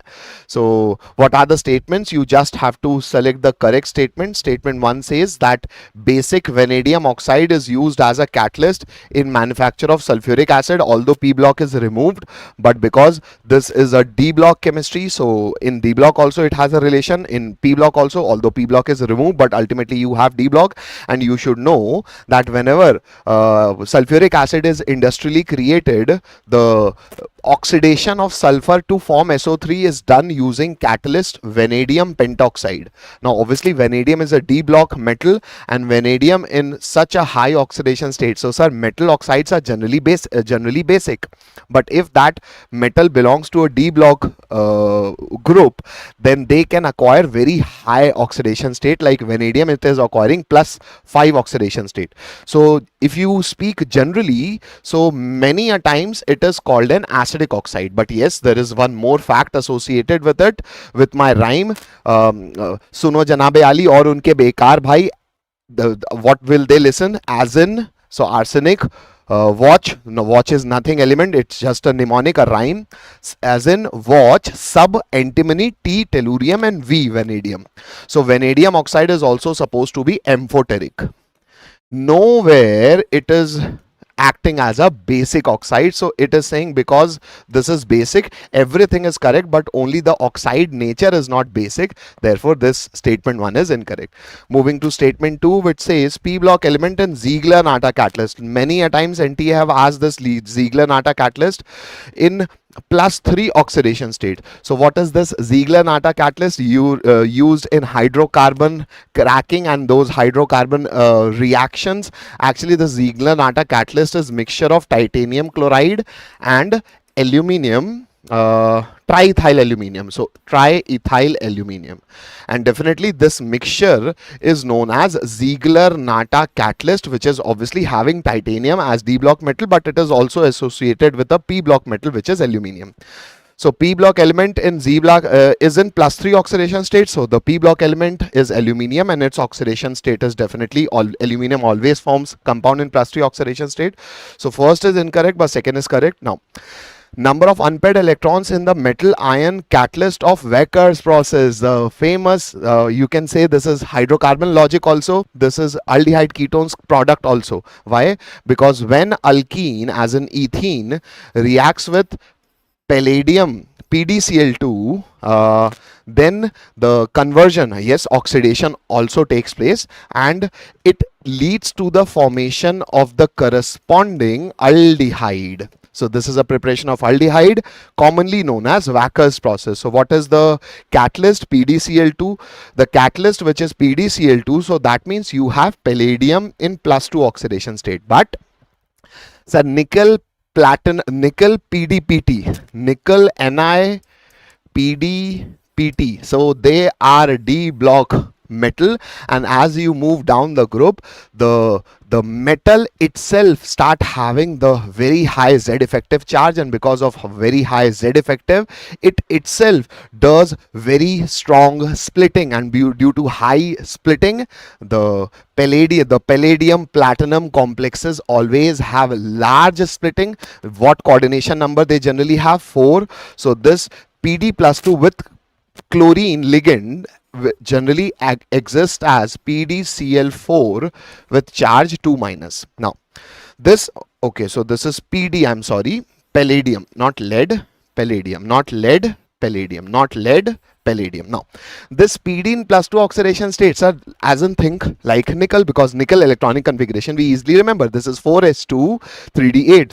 So palladium will be, yes, there are some exceptions also, because for palladium it will be all the 2 electrons will be gone inside, but because we are removing those electrons, so instead of 3d8 it will be 4d8.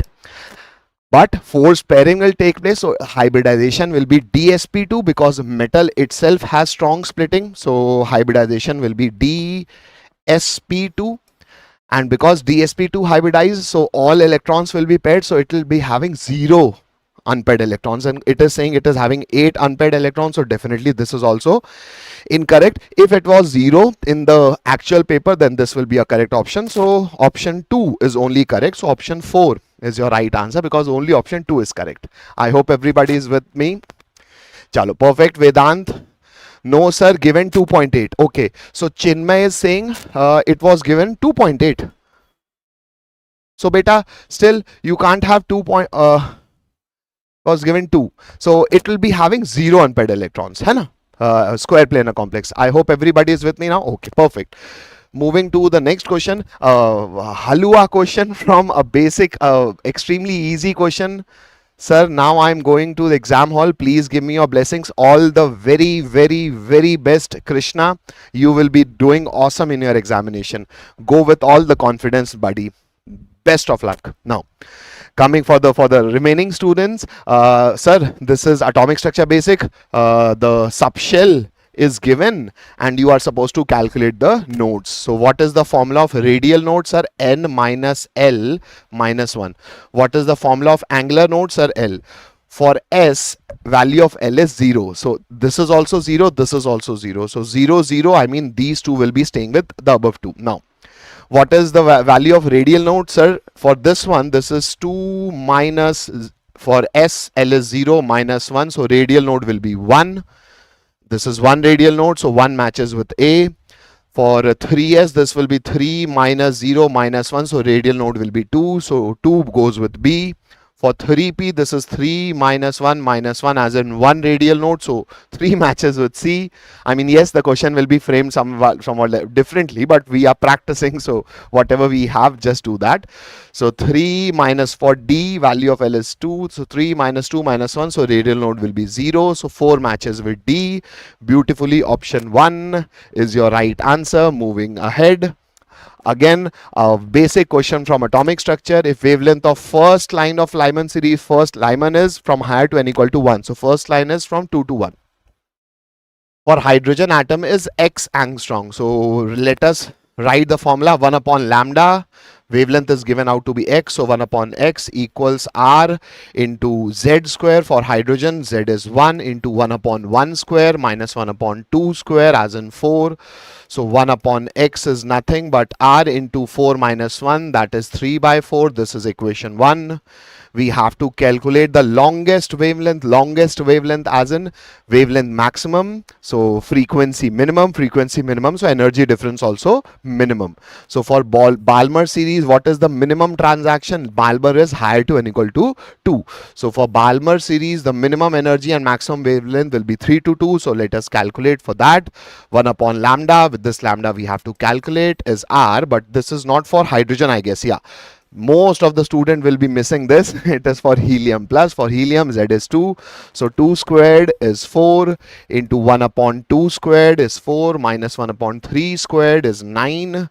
So this 1 upon lambda is, let us put r from this. So r equals 4 by 3x into 4 into 9 into 4 is 36. 9 minus 4 is 5. This is 4 1, this is 4 9. I guess lambda you can easily solve. So lambda, this lambda will be equal to this 3x into this 9. So 9 3 ja 27x upon 5 4 ja 20. So 27x upon 20, option 2 is your simply correct answer. Abhinav is saying 1. Abhinav, option 2. I hope you are good.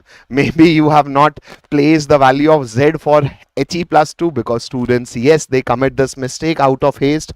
So you have to control your nerves, be very vigilant during the examination. Yes, Vedant, perfect. Option 2. Moving to the next question, which says, out of the following, which can be used to form methane gas? So again, hydrocarbon basics.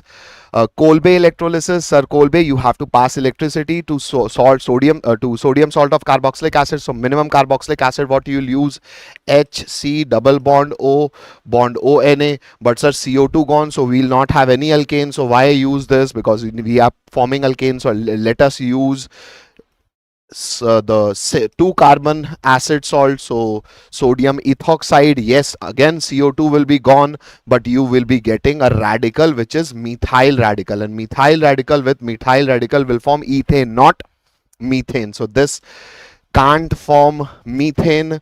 Yes, with Grignard reagent you just supply with any H plus bearing, any H plus, even a water. So this CH3 minus will snatch the limited amount of H also and will form methane. So definitely this can form methane.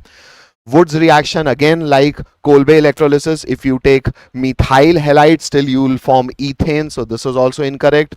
Reduction, if yes, we have many reducing agent to reduce this, remove chlorine and add hydrogen, but I can only add hydrogen. So this will also, ethyl chloride will also produce ethane, not methane. So this is also incorrect. And obviously because this is a mains question, so option 2 will be your right answer.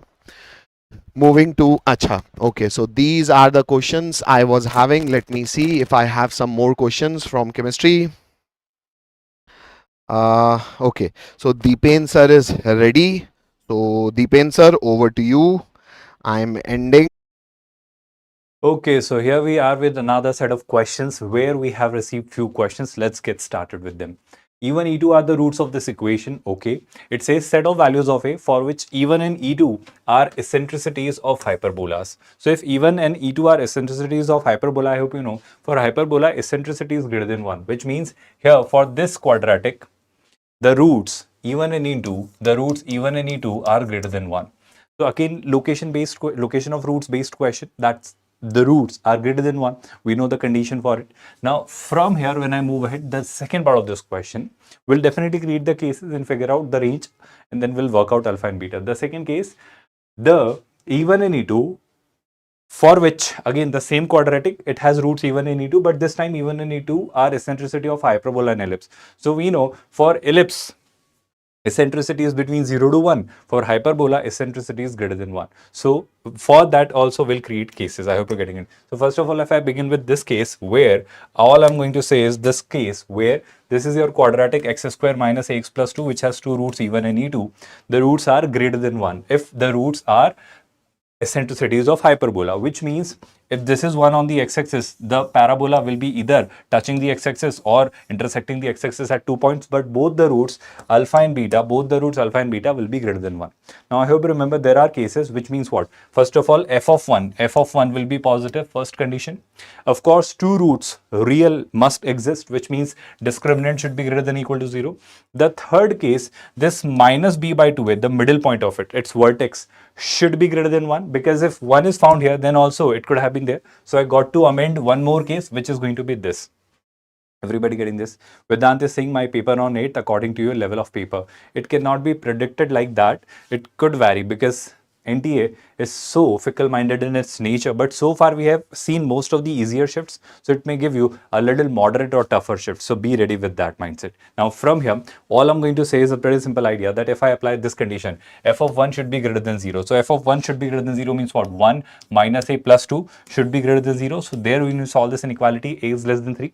The second condition, d should be greater than or equal to 0. So b square minus 4ac. There you get a square minus 8 to be greater than or equal to 0. 8 is square of 2 root 2. So this a square minus x square minus a square, I hope you're understanding. So it should be minus a and plus a, greater than plus a and less than minus a. I hope you do remember that case. So here for this, it will be either less than minus 2 root 2 or greater than 2 root 2. Of course, equality is there, so they'll be included. Everybody getting that? Third case, minus b by 2a. The vertex should be greater than 1. The vertex here should be greater than 1. So here, minus b by 2a, minus b by 2a, that is greater than 1, which means a should be greater than 2. Everybody listening and understanding this?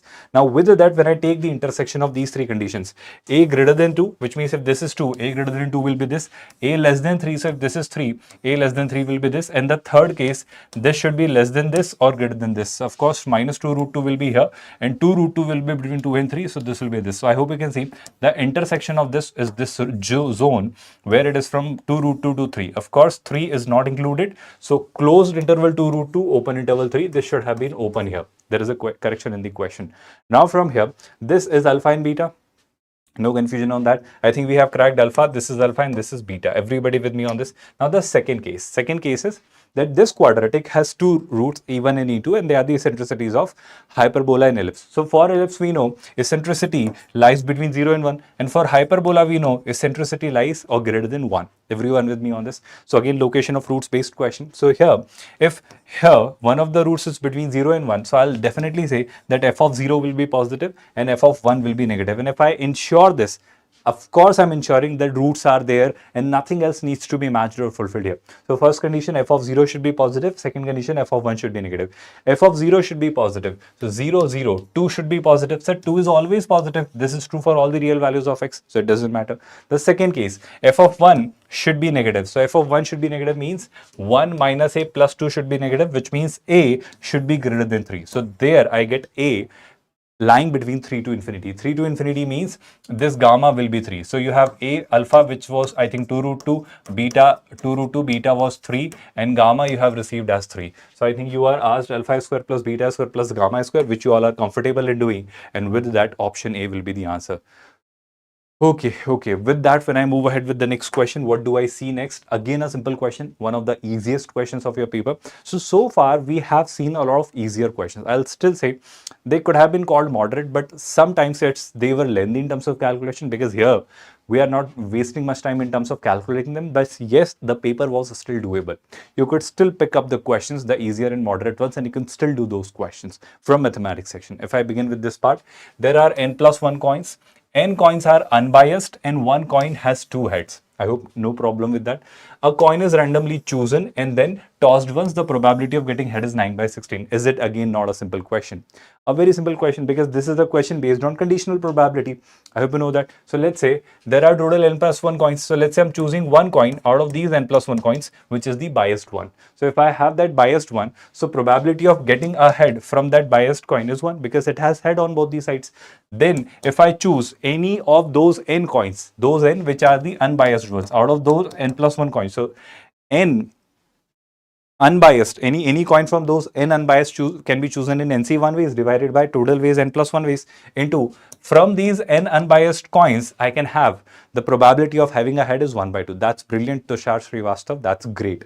And this probability we are given as 9 by 16.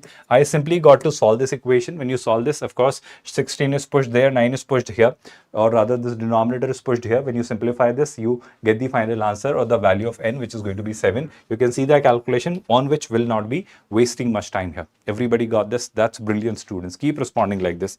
With that, let's move towards the next question. Again, a very simple, absolutely doable question. Number of 4-letter words which can be made using the letters of the word in consequential. With that, without repeating, or sorry, without repetition, mind you, that's the best part here. If they did not introduce this, then we may have to create a lot of cases. But since they are simply asking you to include 2 vowels and 2 consonants, so let's first of all quickly get the idea about the vowels and consonants. So vowel set is including, I think I is there. Then after I think there is O. Then after O, I think there is E. Then after E, I think there is again U. And then you have I, which we have already included, and then there is A. So these are all the vowels: A, O, E, I, O, U, A, E, I, O, U, whatever it is. Now with that, consonants, if I talk about N, C, then you have N, which you have already taken, S, then you have Q, which I think we haven't taken so far, then you have N, which you have taken, then T and L, then T and L. So these are the unique consonants and vowels it has. I hope such a silly and simple question. 2 vowels out of these 5 vowels can be chosen in 5C2 ways, and 2 consonants out of 1, 2, 3, 4, 5, 6 consonants can be chosen in 62 ways, and they can be arranged in 4 factorial ways. That's your answer. Can you do that calculation by yourself? Dubey ji is saying that option C could be the answer. Okay, Dubey, I think option C will be the answer. With that, when I move ahead with this question, again a simple one, a straightforward one, an absolutely doable one. Tan inverse x plus tan inverse y. We know the identity. It is tan inverse 1 minus alpha plus 1 minus beta, plus is there, divided by 1 minus 1 minus alpha into 1 minus beta, and that we are given as pi by 4. So if it is pi by 4, 10 when taken there, I hope it is becoming 1. Beta is given by 1 by 3 alpha. Okay, then the value of 6 times alpha plus beta. Okay, let's work on this result first of all. I'll use this data later. I have given one data in B and alpha with this, another data I'm given here. So if I work on this result, I hope you're understanding 1 plus 1 is 2. So minus, this is alpha plus beta. Everyone with me on this? Correct me if I'm wrong. Correct me if I'm wrong. There, what do we have? There, 1. This is 1. This 1 into 1 will be 1. So 1 minus 1 will be cancelled. And then I'll have minus alpha. And then I'll have minus beta. But this becomes or makes it plus alpha. So alpha plus beta times plus alpha beta. But it will make it minus alpha beta. And that we have received as 1. I think from here, can I not say that 3 alpha beta will be 1? Or rather, I'll say alpha beta will be 1 by 3. So why am I doing this? Because here, this is 2 minus alpha plus beta, which should be equal to, when this is taken there, it is equal to alpha plus beta minus alpha beta, but alpha beta we have cracked as 1 by 3. So from here, I hope you do have the answer. Minus 1 by 3 is taken there, 2 minus 1 by 3, and it gives you 2 times alpha plus beta. Correct me if I'm wrong. Correct me if I am wrong. Right, with that, if I multiply it by 3 on both these sides, so 3 into 2 is 6, minus 1 is equals to 6 times alpha plus beta, and you do have the answer as 5, which I think missing. Am I making any mistake here?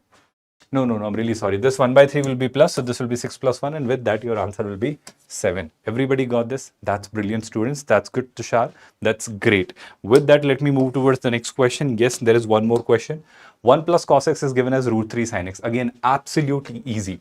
Root 3 sin x minus cos x can be written as 1. Everyone with me on this? If I divide both the sides by 2, it will be root 3 by 2 sin x minus 1 by 2 cos x is equal to 1 by 2. Now from here, I hope you know that if I, whichever one you want to, let's make it in terms of cos. Will that be okay? But it will be negative in that case. So I will take sine, I'll take cos here. Sine A cos B, cos A sin B. So I'll take this as cos. So I hope you understand this is cos 30, this is sin 30, pi by 6. So this is sine x. I hope you're understanding cos pi by 6, sine pi by 6, cos x. So I hope you're understanding sine A minus B. So that is sine x minus pi by 6. I hope I can directly write that result if you are comfortable with that. And 1 by 2 is given, and we know 1 by 2 is what? Again 30 degree. So 30 degrees sine pi by 6. In the coin problem question, I did a silly mistake and answered it. Why salt? Why? What kind of mistake did you commit and why?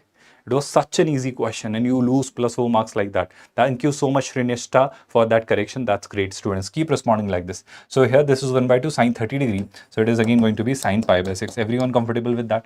Now, I hope you remember general solution. How do we write? I hope you remember x minus pi by 6. This sine theta is equal to sine alpha. It is given by n pi plus minus 1 to the power n. Alpha is pi by 6. I hope you do remember that.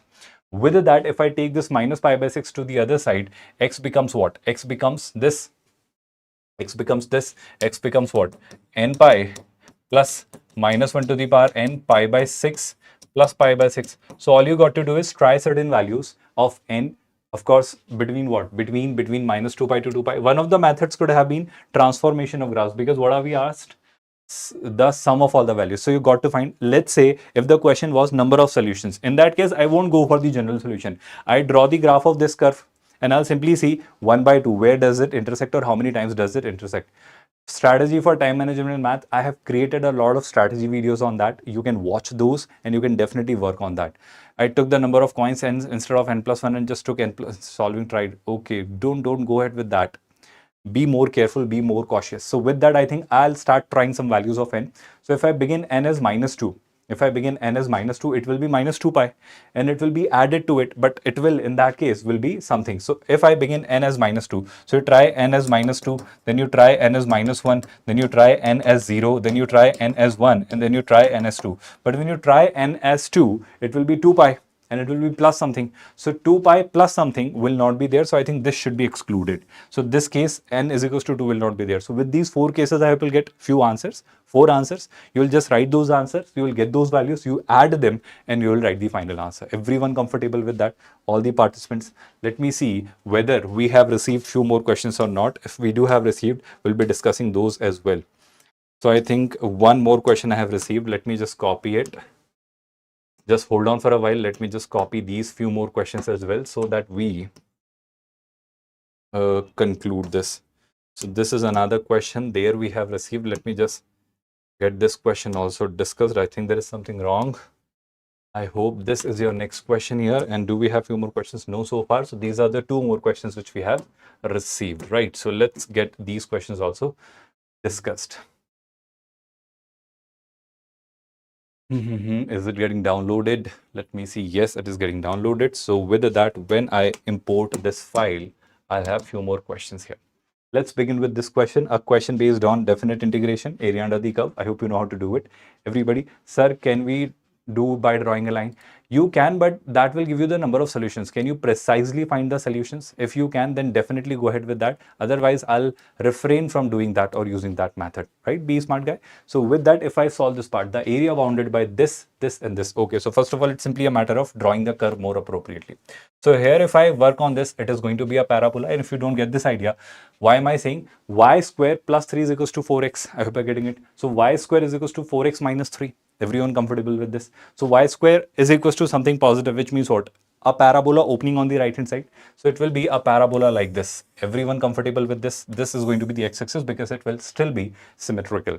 I hope no confusion on that. And if I talk about this straight line, y is equals to 6 minus x. So I got to find its intersection with this parabola. So how do I do this? How do I do this? Can I find it in terms of x? Let me do it in terms of x. So here, when I solve this part, which part? This part. I hope you are clearly understanding that here, if I talk about its vertex will be what? If I write it as y square is equals to 4x minus 3. I hope no confusion is there. So y square is equals to 4. If I take common, it will be x minus 3 by 4. So its vertex will be 3 by 4 comma 0. Its vertex will be 3 by 4 comma 0. So this point over here, without any hesitation, is your point 3 by 4 comma 0, right everyone? With that, when I move ahead, sir, I attended only one question. How much percentile will I get in maths? I don't know. With that, it depends. It depends on a lot of other factors as well. So x is said to be positive, which means I'll be taking it on the right hand side only. With that, when I talk about this expression and this expression, and if I solve them, y is equals to 6 minus 6, because this is a straight line. So this is straight line in this parabola. Do they intersect? They of course will. So 6 minus x whole square plus 3 6 minus x whole square plus 3 is equal to 4x. Correct me if I'm wrong. So this parabola, I'm solving this straight line, 6 minus x whole square plus 3 is equals to 4x. So this will give you x square. Then of course plus 36 minus 12x plus 3 minus 4x is equal to 0. Correct me if I'm wrong. X square plus 36 minus 12x plus 3 minus 4x is equal to 0. So this quadratic becomes x square minus 12x minus 4x is minus 16x. And this 36 plus 3 is, I think, 39 is equal to 0. So I think 13 and 3 will do the justice here, splitting the middle term. So x square minus 13x minus 3x plus 39 is equal to 0. So with that, the values of x with this line, of course, 6 minus x. So it will be a straight line, possibly like this, because 2 points I'm finding, or both the values of x are positive. Both the values of x are positive because one root is 3 and other root is 13. So if both the values of x are positive, 3 and 13, so possibly it could be like this. This is your line, y is equals to 6 minus x, and this is your parabola, y square is equals to 4x minus 3. Comfortable, everyone? Comfortable, everyone? All the participants? And 3 and 13 are the roots. 3 and 13 are the roots. So of course, this point over here will be 3 comma something, and this point over here will be 13 comma something. I hope there is no doubt on that. Now when I move ahead, let me start locating, let me start finding the region, let me start defining the region. So if I, okay, so it will be better than that, sir. 50 marks will get 98 percentile above. Definitely, if it is maths, 50 marks will definitely be above 99, of around 99. 50 is an amazing score, an exceptional score here. So if I begin with this, y should be positive. If y is positive, that means y should be positive above the x-axis. So this means what? I am not going below the x-axis. And if the bounded region is needed to be asked, I am very sure this could be that region only. So don't do much efforts. This could have been either this or both. This cannot be there because y is not negative. So y is positive. I think other bounded region is this only. So if you verify it by yourself, you will get this. So I think right curve minus left curve will be the answer. So for that, I think I need the y coordinates. I hope you're understanding. So 3 when 3 is x, so 6 minus 3 is 3. So y will be 3. So from 0 to 3 I'll go. I hope you're understanding. What I'm suggesting here is I'm going to take a horizontal strip. I hope you're getting it very clearly. Everyone is me on this. So right curve minus left curve. So right curve in terms of y. So right curve in terms of y, this is your straight line. In terms of y, it will be 6 minus y. So right curve will be 6 minus y. Everyone comfortable with that? Minus the left curve. Left curve is your parabola. So parabola is going to be what? In terms of y, so y square plus 3 upon 4. So it will be y square plus 3 upon 4. This is going to be the part which needs to be integrated. Now, if I talk about the upper limit and lower limit, so of course, this is your 0 and this point here. I am taking this strip, so this point is 0. And here, when I move ahead with this point is your 3. So 0 to 3, it needs to be integrated. And I hope you are comfortable in doing that. So will you do that integration by yourself? I hope it was again an easy question. You all must have done this. Integration, you know how to do it. And you can put the limits and get the final answer. I hope you will do that. With that, let's solve another question. This is a quadratic. Okay, looks a little complicated. If equation has two roots, so this has two roots, one root is twice of the other root. So let's say the two roots are alpha and 2 alpha. Find the length of latus rectum of parabola. Okay, we'll talk about that second part of this question later. But if I talk about this, so we know that sum of the roots and product of the roots, so alpha plus 2 alpha I'll find, which is going to be 3 alpha. So sum of the roots will be 3 alpha. Sum of the roots is given by minus b upon a. So it will be minus of 9 times k minus 1, there is a minus upon this. So this minus gets cancelled and it will be k square minus 15k plus 27. Correct me if I'm wrong. K square minus 15k plus 27. Everybody with me on this? Product of the roots, alpha into 2 alpha, that is going to be 2 alpha square. Product of the roots is c upon a. So that is 8 upon this a, which is minus. So minus I'm pushing in the numerator.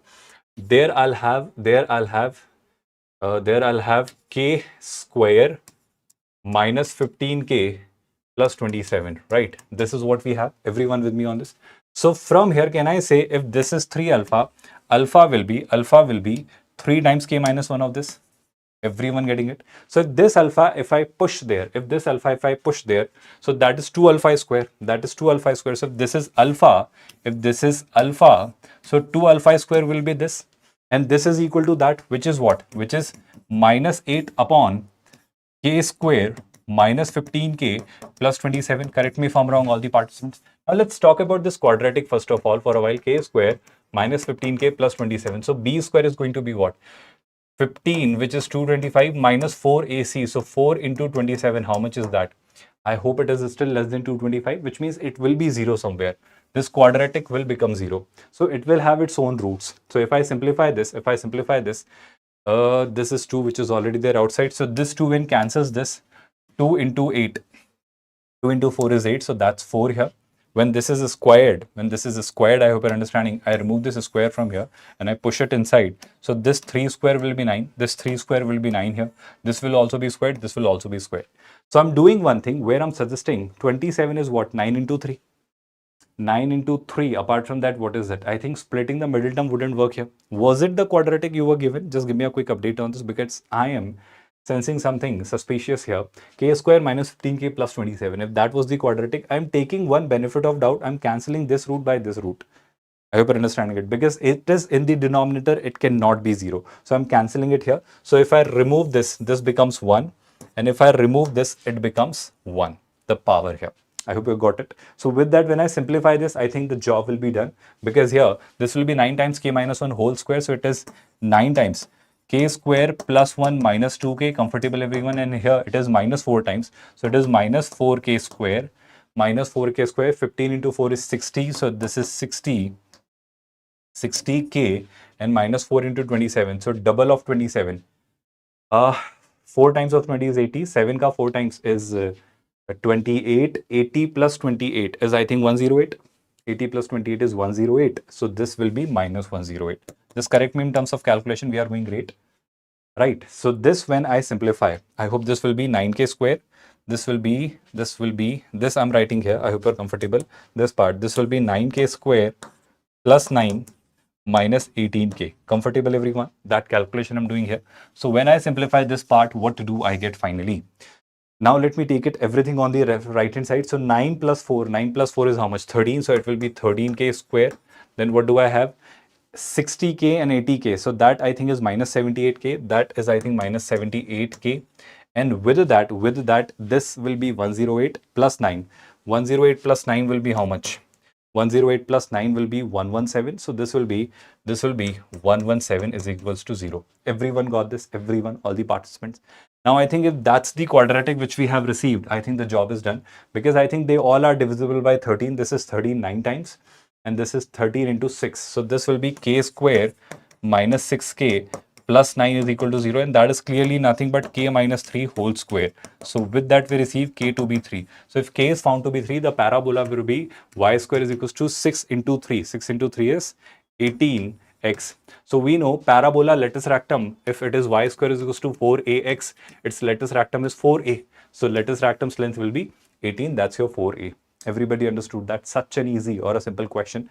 Now with that, let me invite Sumit sir or Gaurav sir, whoever is available, will be solving it. Okay, so I am done. Ending. Let me just get a confirmation from Sumit sir. If he confirms, we'll be calling it. So he possibly will join. Okay, so he joins. Great, great.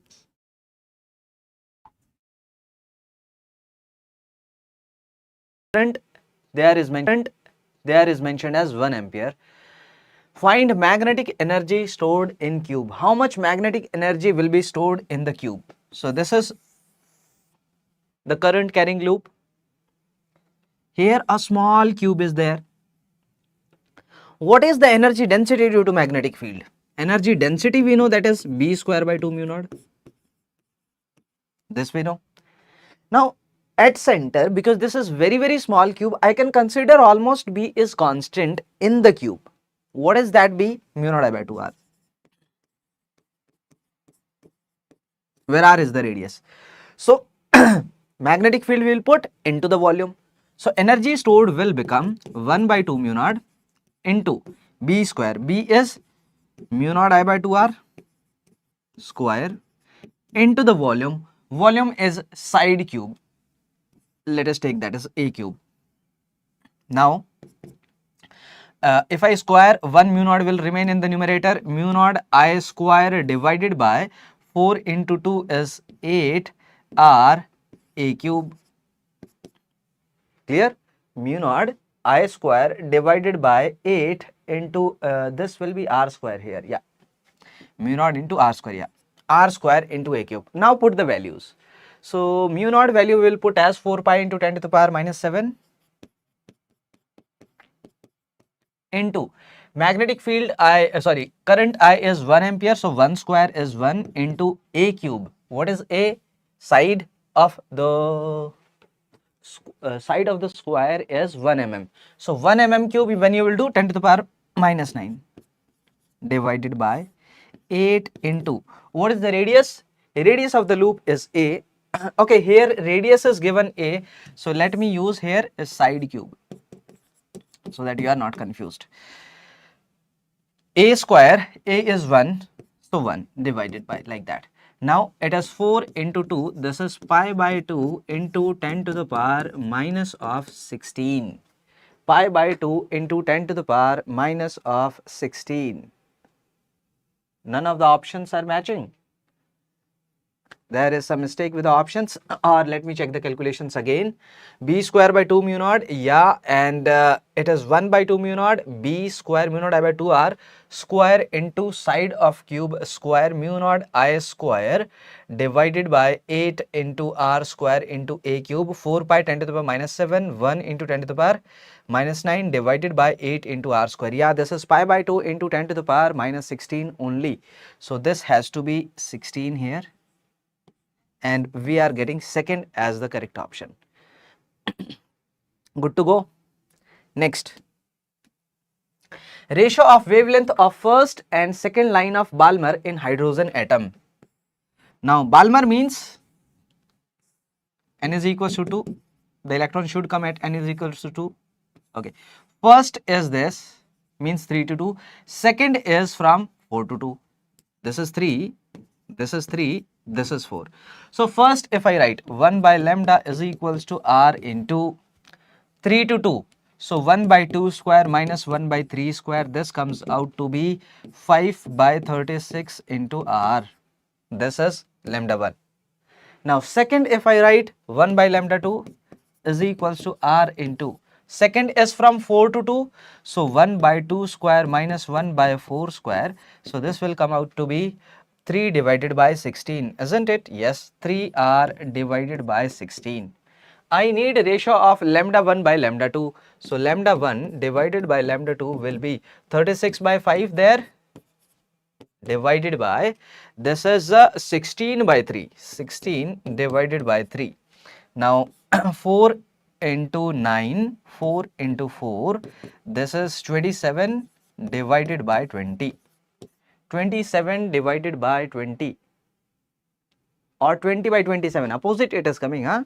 It is coming 20 by 27. 20 by 27 is there in the option. 1 by lambda 1, 5 by 36, and this has to be 3 by 16. So 1 by lambda 1 by lambda 2 if I do, it will become 36 by 5, 16 by 3. So this is 27 divided by 40, 27 divided by 20. Okay, so the ratio has to be opposite. Okay, let us take, this is my lambda 1 and this is my lambda 2, and the ratio that we are finding is lambda 2 by lambda 1. So let us change the question. Here find lambda 2 divided by lambda 1, and that answer is coming as 20 divided by 27 now, opposite of that. Memory based this is, okay, so don't think it was same in the actual paper. Power drawn by resistance is resistance 1 kilo ohm is 4 millivolt. So in this resistance the power is 4 milliwatt. The value of RS, I need this resistance RS. So here power I know. Can I find what is this potential? Certainly this potential is Vz, the potential across the zener. So Vz will be here only. So what is this? Power is V square by R. So power is V square divided by R. What is power? 4 milli. So 10 to the power minus 3 is equal to V square. V square is Vz square divided by R. R is 1 kilo. So 10 to the power 3. So Vz comes out to be 2 volt. So this is coming out to be 2 volt. If this is 2 volt, how much is this? Total is 5 in this loop. This is 2, this has to be 3. So this is 3 volt. Current is given to us. Can I find how much will be the resistance? Yes, Rs is equals to the potential there, V divided by I, 10 to the power minus 3. So this comes out to be 3000 divided by 4. Is it right? 3 divided by 4. Yeah. This comes out to be 750 ohm. Fourth option. Sir, there is another diode in series with 1K resistor. Somebody is mentioning there was another diode in series with 1K ohm resistance. I don't know whether that is Zener diode or a simple diode. If it is a simple diode, you will take that short circuit in the forward bias, then there is no problem. If there is Zener diode also, you have to consider that potential also, then accordingly you will have to solve. Next question. Two wires A and B of same cross section area are subjected to equal tensile force. Same cross section area means A1 is equals to A2. Subjected to equal tensile force means the force that you are applying, they are also equal. Elongated by same amount, it means delta L1 is equals to delta L2. The ratio of Young's modulus is this. Find the ratio of the lengths of the wire. How we write the elongation? Delta L is equals to FL by AY. Now delta L1 is equals to delta L2. F1 L1 by A1 Y1 is equals to F2 L2 divided by A2 into Y2. Now F1 is equals to F2. A1 is equals to A2. It means L1 divided by L2 divided by L2 is Y1 divided by Y2. What is Y1 divided by Y2? 20 by 11. So this comes out to be 20 divided by sorry, 20 divided by 11. That is the second option. B. Yes, it was B. Perfect. Next question. 1 mole of sample of gas undergoes an isothermal process in which volume changes from 3 liter to 1 liter. Find the work done by the gas if the initial pressure was this. Isothermal process. How we write isothermal work done for the isothermal process? nRT ln V2 by V1. This is how we write. Now, T is constant. P1 V1 is equals to P2 V2. The initial pressure is given. So, nRT thing I can write as P1 V1 ln V2 by V1. Now write it. What is P1? 3 into 10 to the power 7 Pascal into. What is V1? V1 is 3 liter. 3 liter. 3, if I convert that to meter cube, into 10 to the power minus 3. Then ln V2 by V1. V2 by V1 is 3 by 1. 3 by 1. So this comes out to be 9 into 10 to the power 4 ln 3. 9 into 10 to the power 4 ln 3 means 90,000 ln 3 joules. Fourth option we are getting. Sir, they asked the length of wire B given that the length of wire A is 2.2. Okay, thank you. Thank you for telling. So one student mentioned us that in this question actually length of wire 1 was given as 2.2. We need to find length of wire 2. So easily you can do, isn't it? Just put L1, you will get value of L2. Next question. This is on binding energy. Consider nuclear reaction. Okay, energy absorbed in the process is, how much energy is here it is mentioned energy is being absorbed. If energy is being absorbed, I can say here this mass and this mass. Okay, this is the mass of the reactant, this is the mass of the product. If this mass is greater, then we say energy is released, but here it is mentioned energy is being absorbed. It means this mass is greater. Let us find how much is the difference. Difference will be 2 into the mass of He minus product, okay, minus mass of P plus mass of Li. Now, what is a mass of He? 2 into 4.0201 minus, add these two, mass of proton and mass of the lithium. So this comes out to be 1.0080 plus 7.0173. Now you do the calculations and tell me how much is the defect mass in this case. I am doing opposite. I am doing this minus this. Generally we do this minus this. Why I am doing opposite? Because I know energy is being absorbed. Final mass is greater. So 2 into 4.0201, 0201, this, okay, anyways, 8.0402 minus, and this is 1.0080 plus 7.0173, this is 8.0253. The difference comes out to be 8.0402. okay, the difference comes out to be 0.0149, and this is in U. I need the energy, so here the energy released will be equals to 931.5 into this delta M into 931.5. so this comes out to be 13.87 mega electron volt. So 13.87 means nearly equal to 14.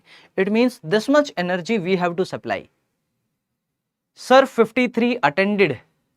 Black mystery. Okay, I was expecting more than 53 from your side, but let us see if 53 are also correct, then you will have a very good score actually. Okay, you will have a very good score if you did all the 53 as correct. Huh? Now this is for sure, you will get 99 percentile. I hope like that. You will get, don't worry about that. So you will get 212 then, huh? Yes. If all are correct. A few might be mistakes, so I think you should get at least 200 marks. If you get at least 200, it's a very good score. Okay, heat dissipation. This is heat actually. Heat dissipation in 6 ohm resistance in 54 seconds is alpha by 9. Then what is the value of alpha? Mandeep is getting 160 marks. Okay, Mandeep, 160 is a good score. So here we need what is the heat dissipated in this resistance. How will I say heat dissipated? I will find the current here, do I square R power into time, that is the heat dissipated. So I need basically the current here. Now how to do? How to find this current? Let us take this potential as V and ground this here. This current I am considering I1, this current I2, this current I3. Applying nodal analysis, I1 plus I2 plus I3 is equal to 0. I1 plus I2 plus I3, this is equal to 0. What is I1? V plus 3. So here potential is V plus 3 minus 0 divided by 6. V plus 3 divided by 6 plus here it will become V divided by 4, V divided by 4. Here it will become V plus 2 divided by 3, V plus 2 divided by 3, and this whole equal to 0. Now I can take V as common. We think it is 1 by 6 plus 1 by 3 plus 1 by 4 and plus this is 1 by 2, 1 by 2 plus 2 by 3 is equal to 0. I will get V from here. What is V from here? Taking LCM as 12. So 2 plus 4 plus 3 and plus here I can take LCM as 6. So 3 plus 4 is equal to 0. I hope everything is right. Now V into this is 9 divided by 12, 7 plus 2, 9 divided by 12 plus this is 7 divided by 6 is equal to 0, 6 into 2. So V comes out to be minus 7 into 2 by 9.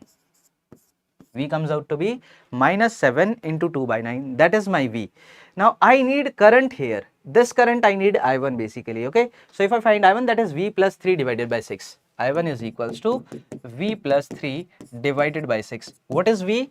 V is minus 14 by 9. Minus 14 divided by 9 plus 3 divided by 6. So this will become 9 here minus 14 plus 27 divided by 6. So this is what? 13 divided by 13. Yeah, 13 divided by 9 into 6. This comes out to be my I1. So I need heat, so I square R. So heat will be equal to power into time. Okay, what is power? I square.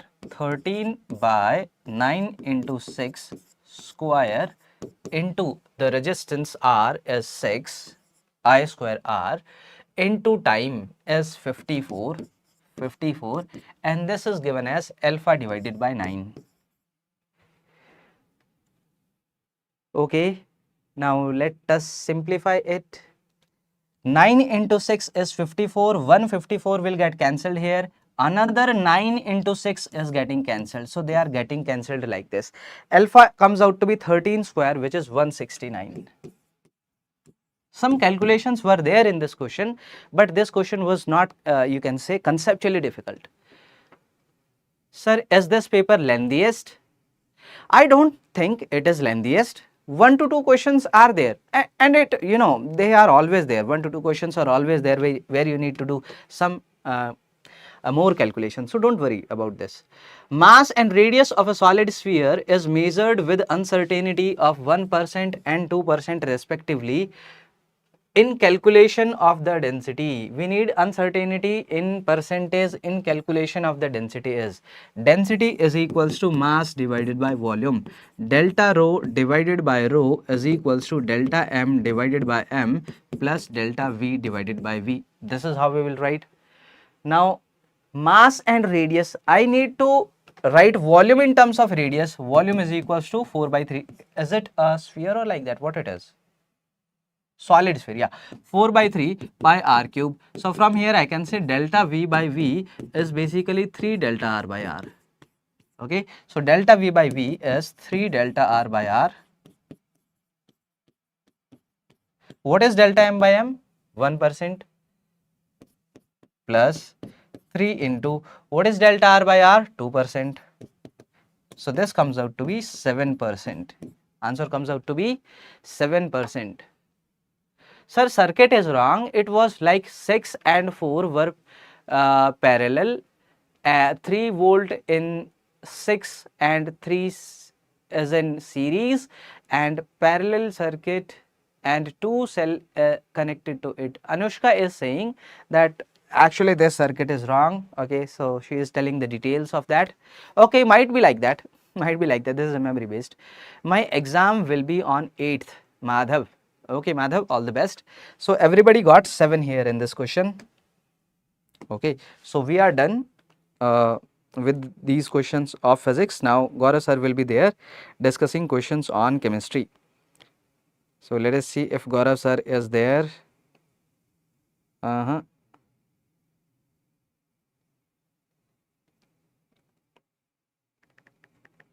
So Gaurav sir, it's over to you.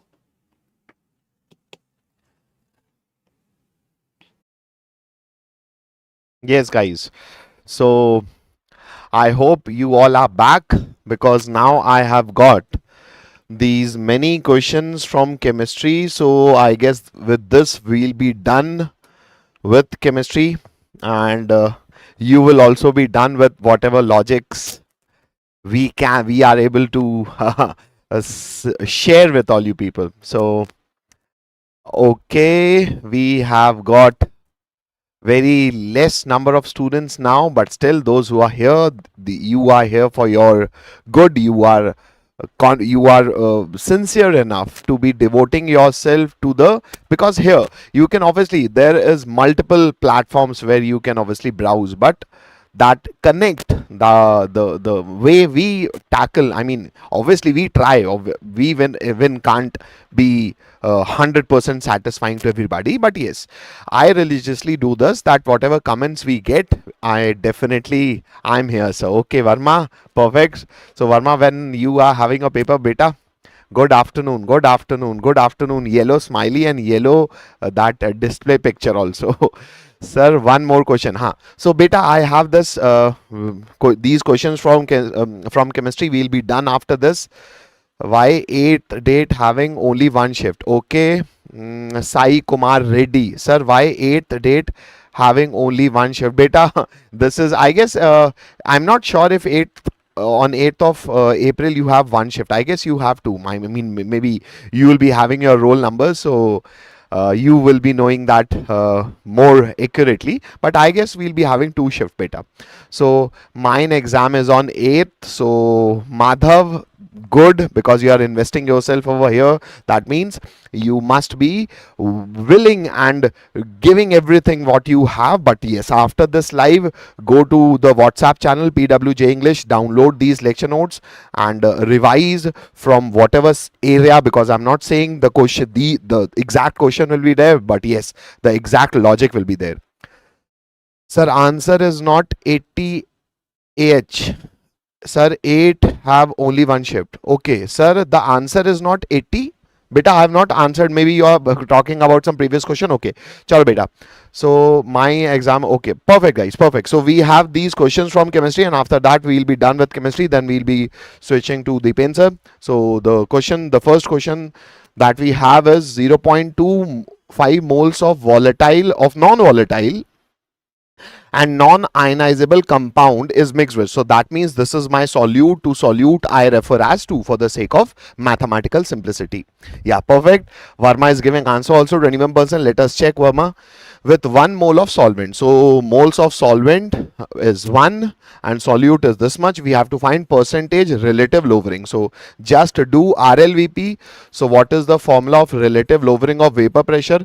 Because we have to find the percentage now. So percentage is with respect to solvent. So rather directly use the formula of RLVP, which is P naught minus PS upon P naught, because we definitely know on addition of non-volatile solute, pressure decreases. This is equal to mole fraction of solute, which is equal to number of moles of solute upon number of moles of solvent plus number of moles of solute. That's it. This is the thing that we have to find, because this is the difference upon initial value into 100 will be your answer. So I just have to calculate this, which is already given. So solute is 0.25 upon solvent is 0.21 plus 0.25. So this is 1.25. Easy, simple. So this is 25 upon 125, as in 1 upon 5. So this I have to give the percentage. So into 100, will give me 20%. Varma was absolutely correct. Moving to the next question. Yes, yes, Varma, perfect. Black mystery is here.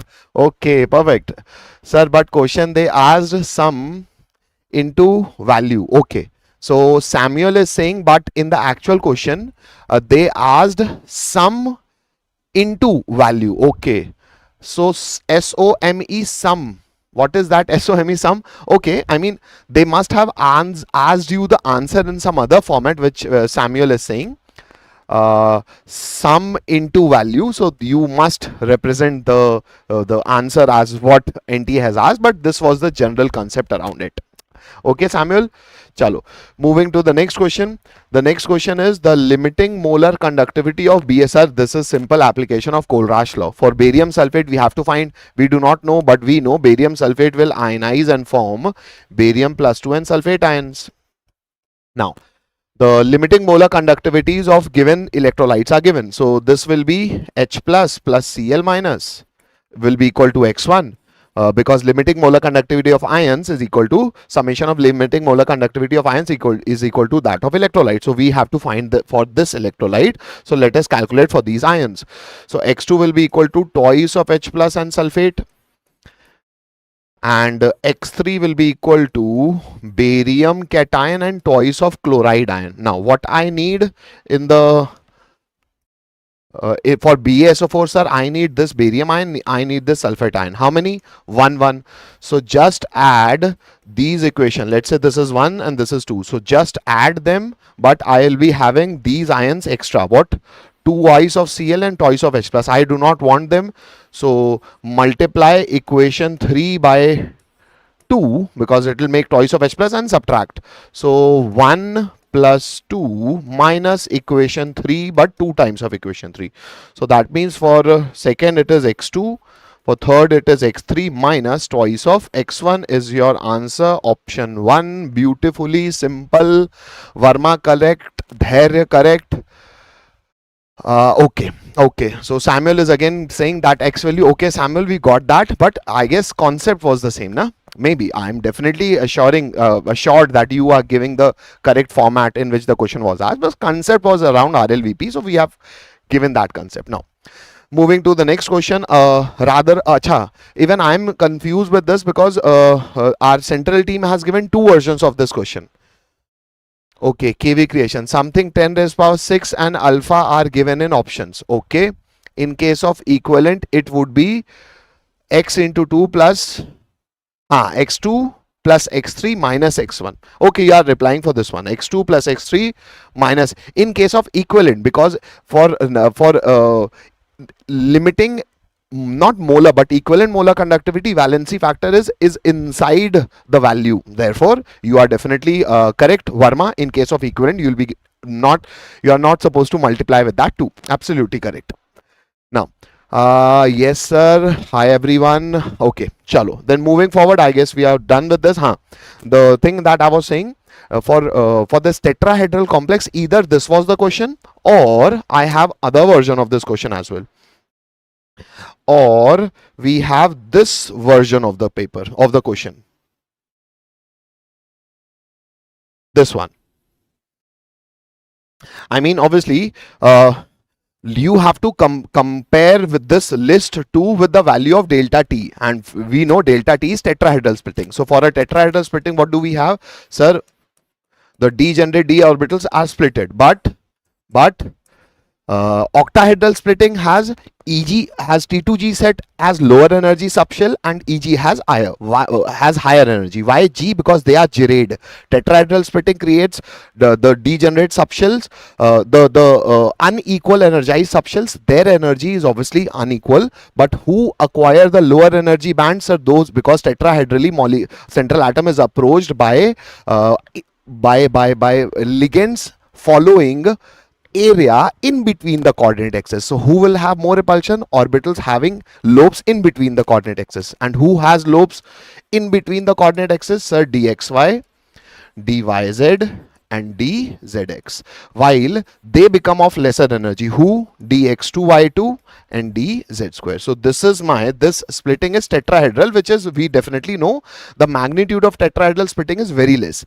if the magnitude increases for a coordination number 4 complexes, then it doesn't becomes it becomes, the splitting does not increase, rather it becomes square planar complex, DSP2 hybridized. I hope you remember. So with tetrahedral complex, we generally consider low splitting only. Now, sir, that means what? I'll be telling you that with example. But ultimately, what from Berry center, what is the difference, sir? From Berry center, the difference is these two have come down by taking the components of those three. So this is 3 by 5 times of delta T, and this is again 2 by 5 times of delta T. That means if Berry center is considered as 0, then this set, which is called E set, not the word G, because they are not gerade. So the E set of orbital, each electron coming to this will contribute a value of minus, because less than Berry center. 3 by 5 is 0.6 times of delta T. And the electrons acquiring the higher energy subshell will be having plus 0.4 times of the delta T value. I hope everybody is clear with this. Now let us fill these electrons. Now for D2, in case of tetrahedral complex, so I have to fill 2. So 1 2, that means it will be E2 and T2 0, because that is not T2G. Now this is T2 set. Students make mistake, this is not gerade. So this is E set and that is T2 set, not the word G, because they are not gerade. Sir, paper was harder. I think I will take 1 year again. I mean, beta, that is absolutely up to you. Perfect.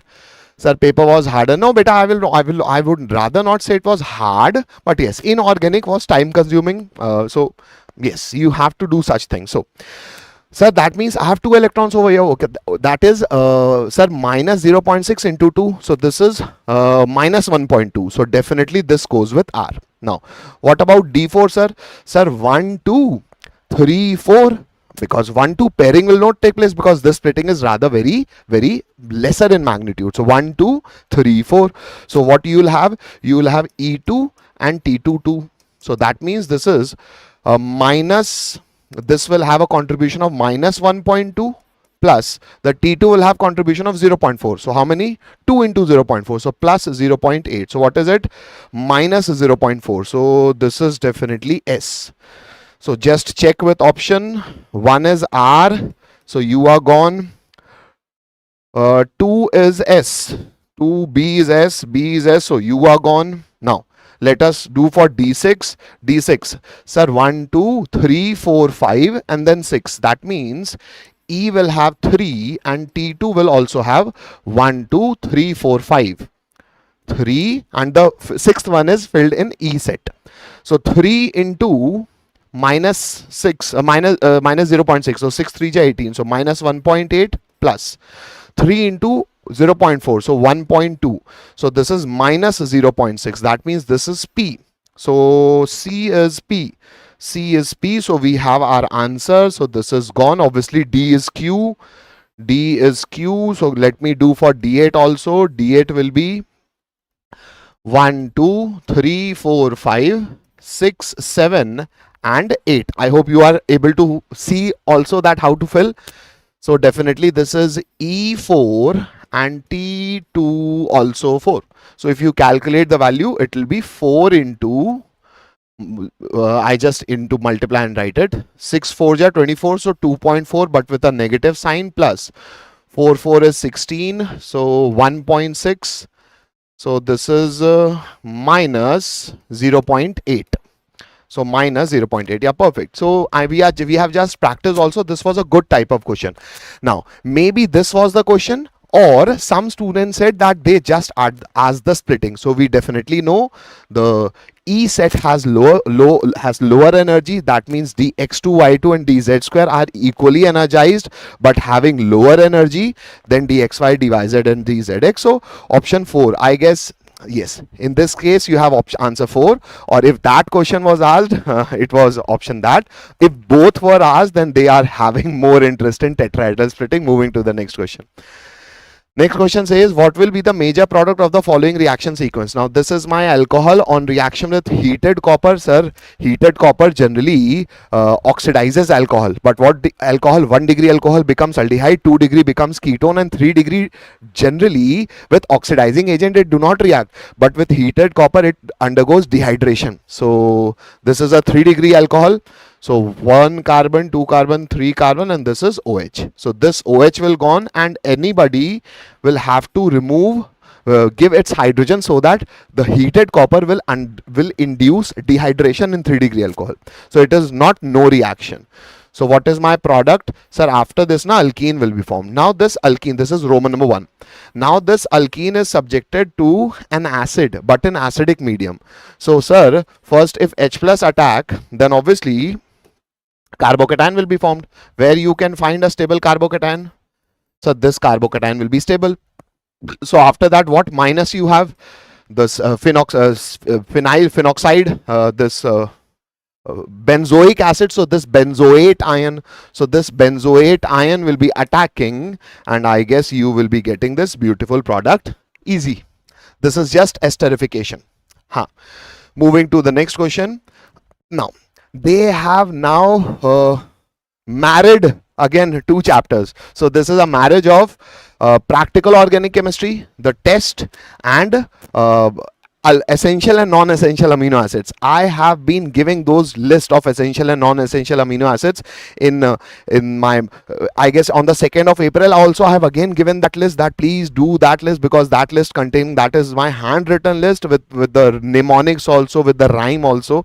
So today I'm going to save that time, because on 2nd of April I have given it completely. So I want you to go to 2nd of April live section, and or else you can go to NCERT and learn the structures, names, the letter code, the single letter code of the essential and non-essential amino acids, because this was actually tricky beta, because you have to know the structure. Because obviously glutamine is having a amide functional group. So amide functional group gives what? It gives Hoffman bromamide degradation. Lysine is a amine, sir. That is 4 carbon with NH2, so it is a 1 degree amine, and that amine, whatever degree of amine, give what test, sir? They give Hinsberg test, because it is precisely having 1 degree amine only, lysine. Now serine is my simple methylic alcohol. If R is that methyl alcohol, and alcohol give what? Alcohol give can test. Alcohol give, or alcohol give seric ammonium. It has a aliphatic alcohol na. This is serine. This is my alpha amino acid. So this is COOH, this is H, this is CH2OH. This is my serine. So this is simply aliphatic alcohol. Aliphatic alcohol give what? It give can test, the red coloration. And tyrosine is my aromatic alcohol. So this aromatic alcohol gives what? Sir, aromatic alcohol gives not this, neutral FeCl3 violet coloration. So that means 3 goes with Bombay. That means option 1 is your right answer. It was a tricky one. Tricky one in what sense? Tricky one that they do not even want you to learn. They want you to read NCERT by heart. Last question. Okay, this question, Charante, this question or this one, beta? The alcohol one or the match the column one? Charan is saying, sir, last question didn't understand properly. I remember structure. Okay, Verma, perfect. Charan is saying, sir, last question. Okay, last question. Then this one, I guess you are talking of beta. I just explain this again. 1 degree alcohol with heated copper oxidizes to get aldehyde. 2 degree alcohol with heated copper gives corresponding ketone. But 3 degree alcohol do not get oxidized. Rather, it undergoes dehydration. And that dehydration will produce an alkene. Now, this alkene is subjected to this benzoic acid, but in acidic medium. So sir, alkene is electron rich. This electron rich species will trap H plus and form the carbocation. Which carbocation? The stable carbocation.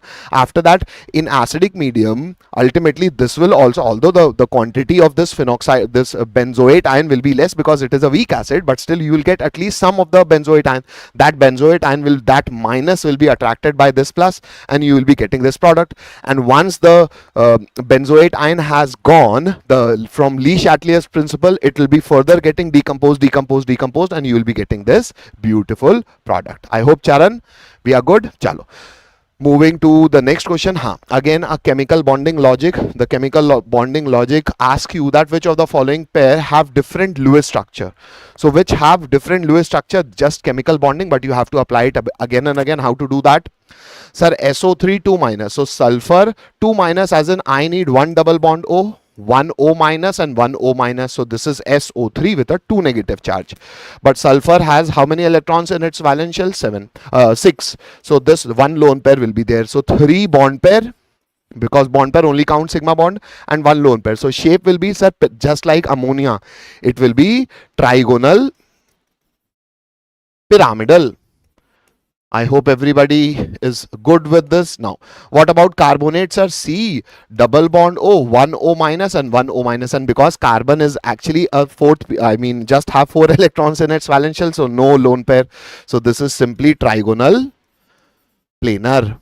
So because both of them do not have any same structure, so this is having different structures, but I have to check. So this is what they are doing inorganically, asking you to do the same thing over and over again to check whether you have got good practice or not. Now this is quite simple. Fluorine is linear, single bonded. Oxygen is actually double bonded, but minus minus will just allow them to form one bond. So this is obviously having same structure, so not possible because it is asking different. This is also simple. C triple bond N with a negative charge on carbon. This is C double bonded O, then oxygen will be coordinating. So this is also same linear molecules.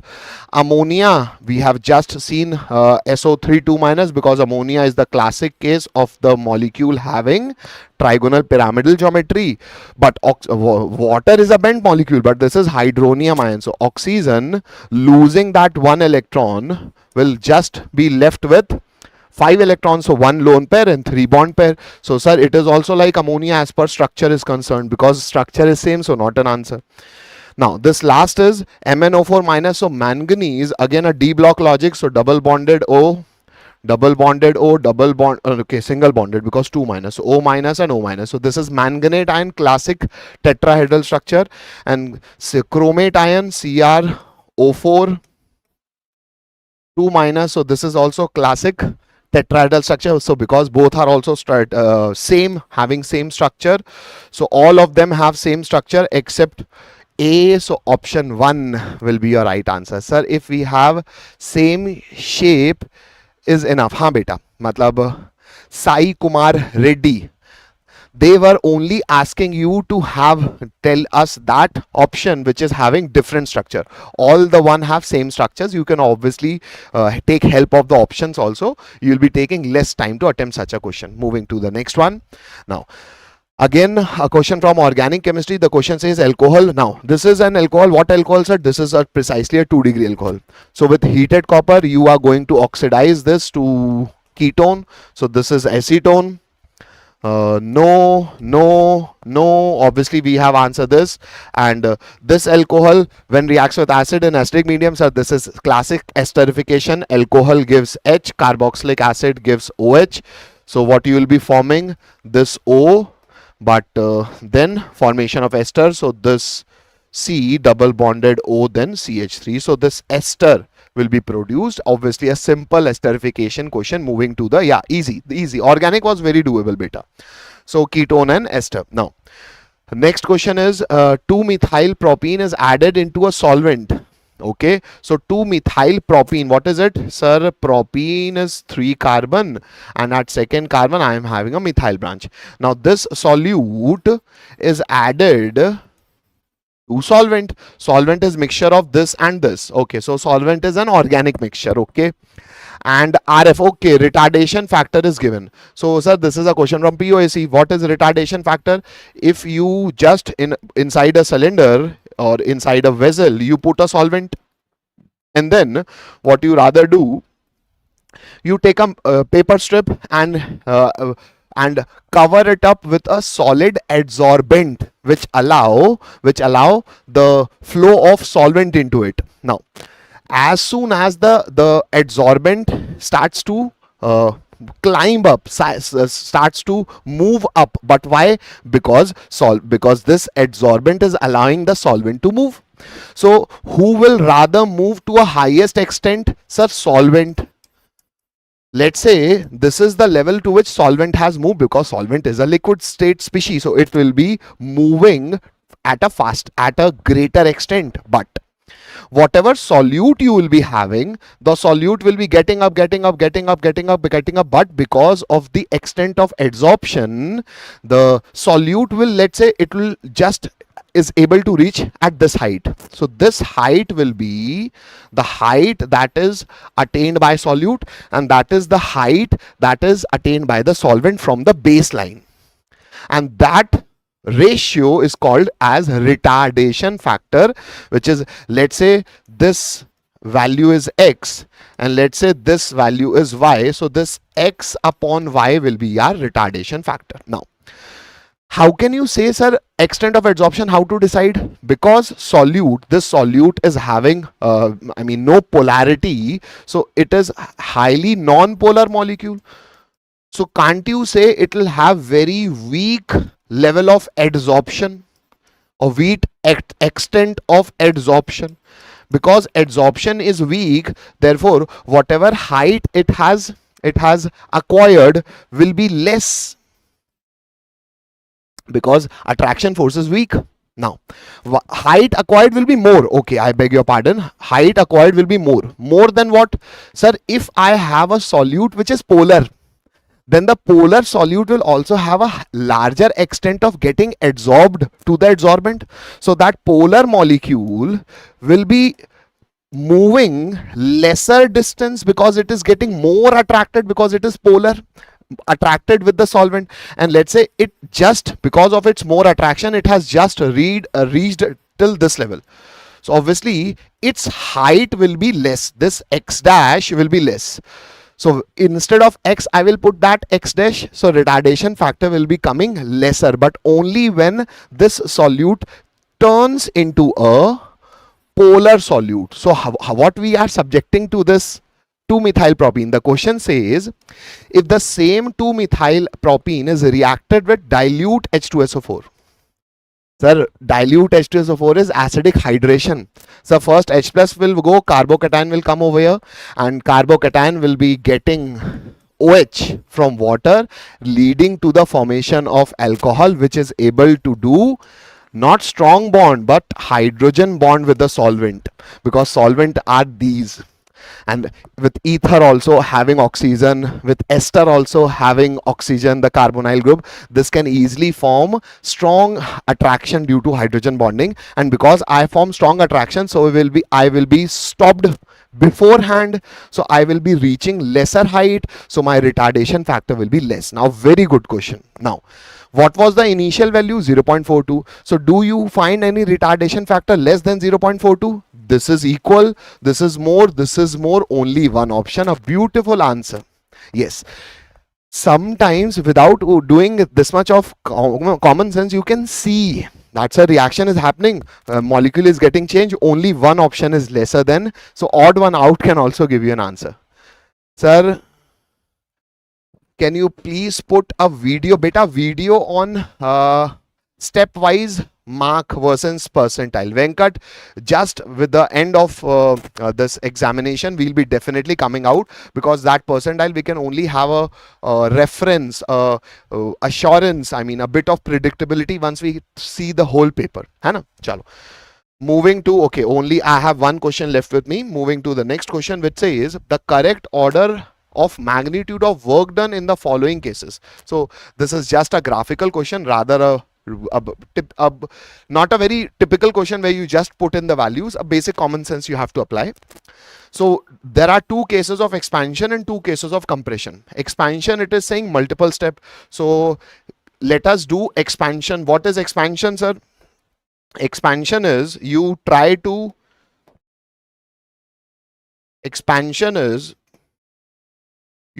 increase the volume. So because this question you can only have a better idea once you do it graphically. So doing it graphically is rather a better approach to be working from. Now, I am doing expansion. So expansion, that means volume, let's say volume is along x-axis. So volume is getting increased. Now, as volume increases, pressure decreases. So if I do this in a single step, then let's say I have started from here. Suddenly, okay, I have to take at least some value. So let's say I started from here. Now, because I am expanding, so pressure will be falling, and I have to do it in a single step. So, dham, in a single step, the pressure will fall.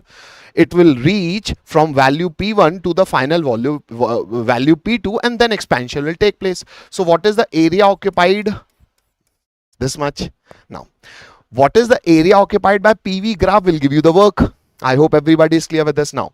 If I do this, now this is expansion, but in a single step. Now, if I do this, but in multiple steps. So first, let's say I reach this volume, then because now pressure will not be decreasing dharam se. It will be going step by step. So this is the area under curve. I hope everybody is clear with this. Now, if this is the case of expansion. Now, if I do this for compression, that means volume is getting reduced. So, sir, if I do it in single step, so then single step will do what? Dham, after pressure P2, the pressure will rise, khat, and after the pressure, the volume will be decreased, because if we are doing compression, if we are doing compression, volume will decrease and pressure will rise. But if you are doing it in single step, it will be working somewhere like this. So this will be area under curve. So this is single step now. But if I'll be doing it in multiple steps, so first I will be increasing pressure, then subjecting to decrease in volume, again increasing pressure, then subjecting to decrease in volume. I hope you can see this will be the area under curve. And definitely here the area under curve is most. So in single step, compression in single step is C. And work will be, let's say, WC. So WC will be most. I have only two options. After that, sir, obviously this area is less, this area is more. So after that, you will having D. So I guess we have our answer. After that, among single step, this is more, obviously. So after that, I'll be having B and then A. A basic question, but such question you can only do graphically, beta. But yes, I would rather say this was a good question from thermodynamics. So this is it from my side. Chemistry is done. It was quite doable. So I'm ending from my end. I'll be meeting you in the evening, guys. Okay, so I guess no one is ready, or else by the time you can ask those question, guys. So Verma, this was a good question. Okay. Chalo. So Sumit sir is, I guess, joining. All right, students, just give me a quick update. I hope I'm clearly visible and audible. Let's get started with this discussion. Okay, so I think where we were possibly here.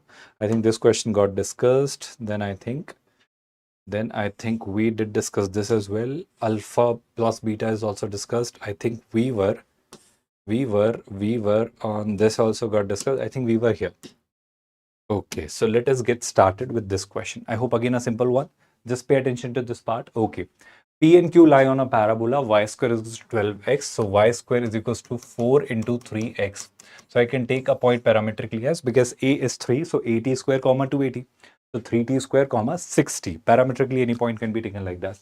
Ratio of their y coordinates is 1:2. I hope you're understanding it. And the length of the line segment PQ is 3 root 13. Okay, we'll use that. And then some other information is given. So second part of this question I'll solve later. Let me work on this first part. So if I take any point as 3t square comma 60, so P and Q I'm taking as, let's say, I'm taking as, let's say, 6t1, 3t square comma 61, and Q I'll take as 3t2 square comma 6t2. I hope you're getting that. Now from here, what I'm saying next is that we are told that their y coordinates have ratio. That means 6t1 upon 6t2. That ratio is 1:2. That means t1 upon t2 is 1:2. That means t2 is 2t1. That means t2 is 2t1, which means what? If I take for a while t1 as t, to simplify this, T2 will be 2t. So here, if I talk about the coordinates of P, I hope you're understanding. If it is 6t comma 3t square, the coordinates of Q will be 6 into 2t, that is 12t, and 3 into 2t whole square, that is 3 into 4 into t square, that is 12t square. So I have, first of all, when we work or talk about PQ, everybody with me on this? Now the second information. We were told the distance between PQ is 3 root 13. So square of it will be 3 square, which is 9 into 13. And distance formula, if I use 12 minus 3, that is 90 square whole square, plus 12 minus 6, that is 60 square. 60 whole square. Now from here, when I solve this, I hope you can see 9 will get cancelled. You will see a biquadratic in T. And when you solve this biquadratic in T, I have done this part later. So biquadratic in T gives you two values. Biquadratic, which means T square gets two values, minus 13 by 9 and 1. Minus 13 by 9 cannot be the value of T square. So we get T square is 1. Now I have two choices. I can take T as plus 1 or minus 1, whatever you wish to. So let's say I begin with T as plus 1. So if I take T as plus 1, I think I have coordinates of P and Q, because 1 when you put here 3 comma 6, 12 comma 12. So we have coordinates of P and Q. Now let's go to the second part of this question. It says PQ makes an angle theta with the positive x-axis. So I hope you know theta with the positive x-axis in the anti-clockwise direction. That means what? Tan theta. So can you not work out tan theta? Tan theta means the slope. Slope is given by y2 minus 5, so 12 minus 6 is 6 upon x2 minus x1, so 12 minus 3 is what? I have a comfortable line. So that is going to be 2 by 3. So tan theta we receive as 2 by 3. So if you have tan theta, can you not give me sin theta? I hope it's easy, absolutely understandable. Everyone with me on this. So I hope you can work out tan theta accordingly. And they tell you that theta is from 0 to pi, of course. So with that, you will get this final answer. Can I move ahead with the next question? This question, if you pay attention to, it says f is 1, 2, 3, 4. E is 1, e square, e cube, strictly increasing bijective function. So 1, 1 on 2, I hope you're getting it. And this g from this to this is strictly decreasing and bijective function. So again, I hope you're understanding this is 1, 1 on 2. Then they're asking you phi x, which is defined by this, and then they're asking you this value. Let us work on g inverse 1 by 2. Let us work on g inverse 1 by 2. I hope you're understanding strictly increasing. So strictly increasing means what? Let's talk about G first. So G is strictly decreasing. Strictly decreasing means what? 1 by 2. I hope you're understanding. Decreasing means what? 1 will be mapped with 1 by 4. Because they are clearly written in the, I'm really sorry, they are confusing you because this is given in the descending order. 1, then 1 by 2, then 1 by 3, then 1 by 4. This is given in the descending order to confuse you. Pay attention there. And 1 e square e to the power 4. That is clearly given in increasing because e is Napier constant 2.7 approximately. So when they are taken higher powers, they are higher. So if it is a decreasing function, I hope you're understanding, strictly decreasing. So lowest will be mapped with greatest, is strictly decreasing. Then second largest will be mapped with second, I hope lowest. With that, I hope no confusion on that. So here, second lowest is 1 by 2. So E will be mapped with 1 by 2. And I think my job is done. Everyone with me on this? So we were asked G inverse 1 by 2. So G inverse of 1 by 2 will be E. So technically it will be E. Everybody understood that part. So now we need F inverse of E. Now we need F inverse of E. Everyone comfortable with that? Now from here, let's talk about this. F is a strictly increasing bijective, which means 1, 1 on 2. So 1 will be mapped with 1, 2 will be mapped with E, and so on. So F inverse of E will be 2. So F inverse of E will be 2. So I think my job is done. F inverse of G, this whole expression is nothing but 2. So this phi x we receive as 2 to the power x. This phi x we receive as 2 to the power x. I think the question is done. You need to integrate it from 0 to 1. What is phi x? That is 2 to the power x minus x square. I hope you have done such questions a lot many times. 2 to the power x, the integration is going to be 2 to the power x upon L into, and x square will be x cube by 3. You just need to put the limits 0 to 1, and there you'll get the final answer. Will you do that yourself? I hope that part is absolutely doable. From here, when I solve the next question, here, domain of this function, this category of questions, again, we have seen in the previous shifts as well. So sine inverse, this is defined between minus 1 and 1. So x plus mod x by 3 should be between minus 1 and 1. So x plus mod x should be from minus 3 to 3. Now let's check it for certain values of x. Let's say if I begin with 0 to 1. So if x is 0, x is from 0 to 1. I hope understanding. X will be from 0 to 1, but gi of x will be taking values from 0 to 1 means what? Gi of x will be 0. So 0 plus 0 is 0, 1 plus 0 is 0. So that means this expression takes all the values between minus 3 and 3. So this is an acceptable domain. So I'm now taking it in different intervals, integral values, integers, intervals, and with that I'm checking it. So let's check it for -1 comma 0. So I hope you're understanding when x is from -1 comma 0, let's talk about this. GIF of x will be -1. So -1 is -2, and 0 -1 is -1. So this -2 to -1 range still lies between -3 and 3. So that zone is still acceptable. Are you understanding this part, or shall I re-explain this? This 1 to 2, if x is from 1 to 2, so GIF of x will be 1. So GIF of x will be 1. So 1 plus 1 will be 2, and 1 plus 2 will be 3. So I'm still in that range. I'm still in that range. 2 to 3, if I'm taking all the values, then I'm still having it between -3 to 3. So that is still an acceptable zone for us. Now I talk about 2 to 3 as well, so that we conclude the right hand limit. So if x is from 2 to 3, GIF of x will be 2. So 2 plus 2 will be 4, and I think I have surpassed the limit. So here I got to stop. Everyone with me on this. Now let's talk about the left part. Left part means -2 to -1. So GIF of any value of x which is -2 to -1 will be -2. So -2, that is -4. And again, I think I have got a -4, which means I got to stop here. That means it is again an non-acceptable range. So with that, I was supposed to answer this question. Its range was closed interval alpha to open interval beta. So my answer will be these three values. Union of this, which means -1 to 2 will be your answer. Alpha square plus beta square will be 5. Option B will be the correct answer. Everybody got this? This we have already done. I think this is again a very interesting question, one of the lengthiest questions, because it will again ask you to invest a lot of time in doing a lot of things. First of all, there is a circle G, F and 25. So G and F are said to be integers. Center lies on this. So if center lies on this, I hope understanding 2G minus F will be 4. That's one equation in GF and we have received. Parnika, as I've already told you a lot many times, Khajana is there. And I think in infinity batch, as far as I remember, right? So if it is infinity batch, I think you probably would get it there. I hope I have answered your query. If it is NCRT Petara, then it will be for NEET students. So Khazana and Petara are two different things. I hope I'm answering your query properly. With that, if I talk about this, the area of equilateral triangle, which is inscribed within this circle, okay, is this. Okay, let's talk about this part first of all. Let's talk about this. There is a triangle, equilateral triangle, which is inscribed in this circle. So if you don't know solutions of triangles, properties of triangles, then also you can develop it with the help of geometry. So there is this triangle, equilateral triangle. Let's say side is A. So half of it will be A by 2. This R, capital R, will be the circumradius here, and we know this R when joined with this is angle bisector, perpendicular bisector, altitude, median, all, because here this is an equilateral triangle. So this length will be R, the radius of the circle, and this will be A by 2. So angle bisector means what? It will be 30 degree.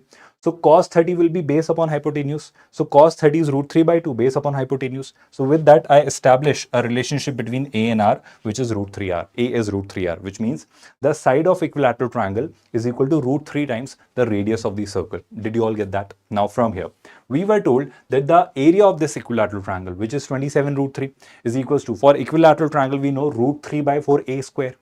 So root 3 by 4 A is root 3R square. I hope you simply cancel this and this. So this root 3R square becomes 3R square, and 27 into 4 by 3. So R you receive as, I hope you are getting it, 9. 9 into 4 is 36, 6. Everyone with me on this? With that, R we have received as 6. Now pay attention to this part. Radius for a circle is given by G square plus F square minus C. That is the radius square. So G square plus F square minus 25 will be R square, which is 36. Now when you solve these two equations, it will take some time. So what I did was I took the help of AI. I quickly gave the screenshot to it, and it gave me the values of GNF, and I cross-check it by putting those values GNF. So what I got was GNF will be 5 and 6 respectively. Although you in the examination hall are supposed to solve it properly. So GNF we have received 5 and 6, which means what? GNF, I mean the center of the circle, that is 5 comma 6. Now pay attention to this part. What are we told? Now the third part of this question, there is a chord of this circle which is x is equals to 1. X is equals to 1 means what? The line parallel to the y-axis. So this is x is equals to 1. The circle center is 5 comma 6. So they are asking you the length of the chord. So length of the chord means this length. I hope you know from center, if I drop a perpendicular, it gets bisected. So if this is having x coordinate is 1 here, this is 5. 5 minus 1 is 4. So this length is 4. This is radius of circle, which is 6. So can you help me with this? I hope you're understanding. This will be under root over 36 minus 16. Everyone comfortable with that? I hope no confusion on that. This is base, which is hypotenuse square minus perpendicular square. I hope you're getting it, Pythagoras. So this is your this length, but they are asking you the square of the length of the chord. So this is half of it, so double of it will be the length of the chord. So double of this, and when it is squared, will give you the final answer, which you all are comfortable at doing. Shall I skip that part? From here, when we move ahead with the next question, again a very good question, a question on differential equation. So far we haven't seen any question on differential equation, but this is a good question. Here it says this dy plus this dx. Now if I start rearranging it, so there is some effort which is required in rearranging it, but it is not much. Don't get scared by looking at this. What does it mean here? First of all, I'm dividing both the sides by x dx. So if I divide it by dx, it will be dy by dx, and this becomes 1 is equal to 0. Now the next thing, pay attention to that part here. Y into this I keep here. I hope you're getting it. And this minus x I push there. I hope you're getting it, everyone, because I have already divided both the sides by dx. So dy by dx will be there. Now pay attention to this part. To simplify this, what I do is I divide both the sides of this equation by this coefficient of dy by dx. This means this. Now this has x square in x, which means I can take x common. So when I divide it by here, this by this becomes 1. So this is dy by dx. Now this upon this. Now this has x square in x. So if I take x common, they become identical. X minus under root x square minus 1, x minus under root x square minus, which means I can simply get rid of this by cancelling this. So here it is y upon x. I hope you are seeing linear differential equation coming into picture. With that, this is x upon this x upon that x when taken common, this x when taken common. So this x and this x are also cancelled. And with that, I see that it should be rationalized. So now the next part which I do is here. Dy by dx 1 by xy. The denominator when rationalized, this the conjugate of it. So of course the numerator will be x plus this, and it will be x square minus x square plus 1. So x square and x square are cancelled. You are left with 1 in the denominator. Everyone getting that part? Now from here, this is clearly a linear differential equation which you know how to solve. Dy by dx p of x into y is equals to q of x. Integrating factor, that will be e to the power integration of 1 by x. So if I work on integrating factor, that will be e to the power ln x. E to the power ln x is x. So we have found integrating factor. Now how do we write the solution? Solution is given by y into integrating factor is equals to integration of integrating factor into q of x. I hope you do remember this was your q of x. Everyone with me on this? So this now needs to be integrated. X into x, that's x square, that I'm integrating separately, that becomes x cube by 3. Then this is x into under root over x square minus 1. So now if I am willing to integrate this part, so this x square minus 1 if I take as t, this x square minus 1 if I take as t, I have understanding 2x dx will be dt. I have no confusion on that. So this part is resolved. This part, this yx left hand side, and this part is resolved. So x dx will be dt by 2. X dx will be dt by 2. So that dt by 2 is there. And under root over x square minus 1. That is under root over t, because x square minus 1 we have taken as t. So t to the power 1 by 2, you know how to do that. I hope you can integrate it from here. What you need to do is y into x is equal to x cube by 3 plus 1 by 2. T to the power 1 by 2 is what? T to the power 1 by 2 plus 1 by 1. Y 1 by 2 plus 1, that is clearly 3 by 2. So it will be t to the power 3 by 2 upon 3 by 2.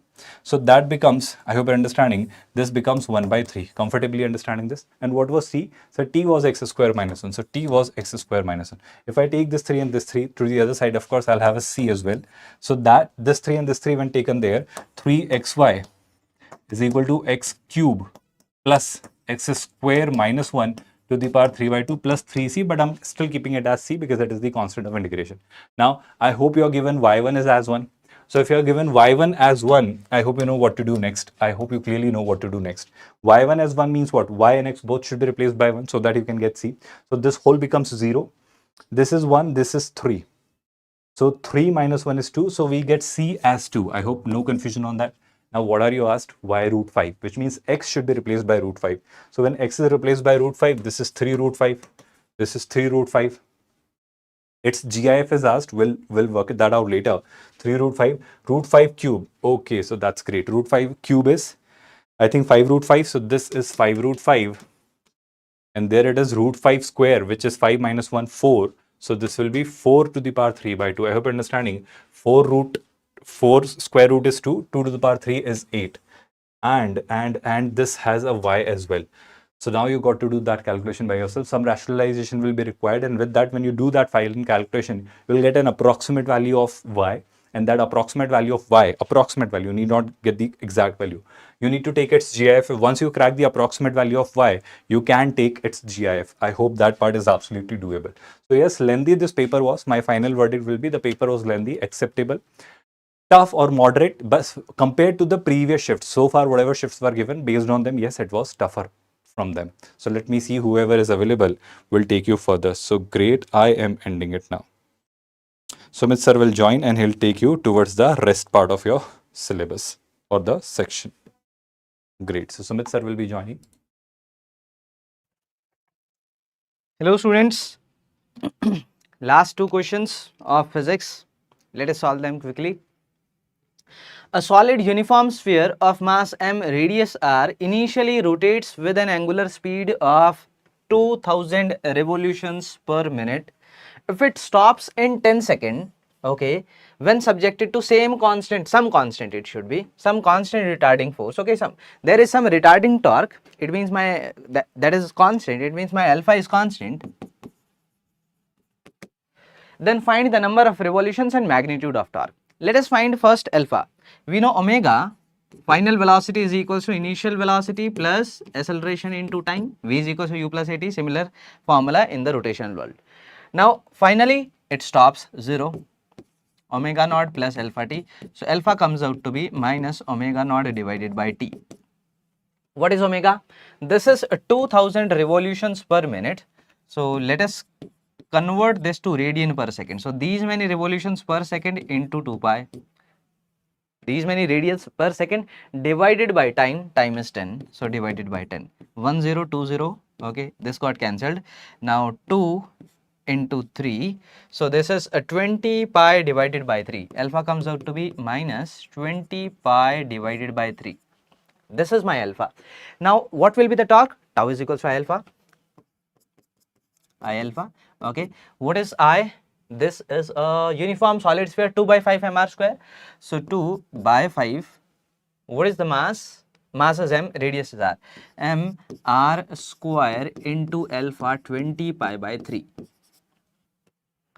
What it is? This is 40 divided by 15. Okay, 5 into 4, 8 divided by 3. 8 divided by 3. Okay, so these are incorrect. 8 divided by 3 mr square. Now let us find number of revolutions also it will make before stopping. So we know S is equals to ut plus half at square. Yes. So that formula I can use to find the total angular displacement, and from there I can find how many total number of revolutions. S, the angular displacement, is equals to initial angular velocity, that is 2000 divided by 60 into 2 pi. Okay, u into t, time is 10, minus half at square. Okay, minus half alpha. Okay, why minus? Because this is a negative. So minus half alpha is 20 pi by 3 into t square is 100. Okay, omega naught t minus half alpha t square. What can be cancelled here? This, okay, anyways, let us multiply with 10 and divide with 10. This will become 2 into 2, 4. So 4000 pi, 40,000 by the way. 40,000 pi divided by 60 minus, what it is now? Here it is 20,000, yeah, 20,000 pi divided by 16. So 40 minus 20 is 20 only. So into 1 by 2 I will say, 1 by 2, 1 0, 1 0. This 2, this I can say, and here one more 2, so it will become 1000. So 1000 pi is the total angle rotated. 1000 pi is the total angle rotated. Number of revolutions will be divided by 2 pi. So n is equals to delta theta divided by 2 pi. This comes out to be 500 revolutions. 500 revolutions. Yes, second option. The last question. Mass of 1 kg starts falling with 0 initial speed. By the time it falls a height of 10 meter, its speed becomes 10 meter per second. The magnitude of work done will be, okay, it falls from here till here. This is 10 meter. this here the speed is 0, here the speed is 0, here the speed is 10 meter per second. Two forces are doing work, gravity and the friction force. I'll say total work done, that is work done by gravity plus work done by friction force, and this is equals to change in the kinetic energy. Work done by gravity mgh, mass is 1, so m1 into g 10 into h 10 plus work done by friction is equals to change in kinetic energy. Initial kinetic energy is 0, final kinetic energy half into m into v square, 100, like this. So 2 into 50, work done by friction comes out to be 50 minus 100, this is minus 50 joules, minus 50 joules. Now we need only the magnitude. If you ask only the magnitude, it is 50. So the answer is 50, mentioning only the magnitude. Sir, mass was 5 kg and radius was 6 centimeter and omega was 1200 exact values for this question, black mystery. Thank you for telling. So yes, memory based question it is. So if you want the exact value, so the omega was 1200 instead of 2000, mass was 5 kg instead of m, and radius was 6 centimeter. Accordingly you can solve. Method will remain exactly the same. Okay, so these all questions were there in physics. So physics part is done now.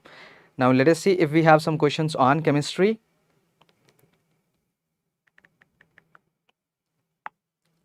So Gaurav sir will join us.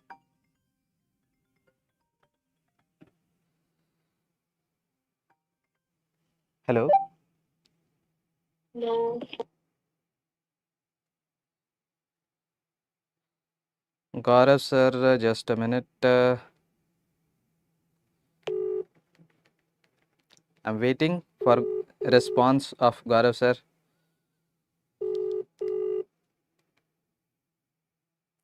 Or the chemistry part is done. Chemistry part is completed.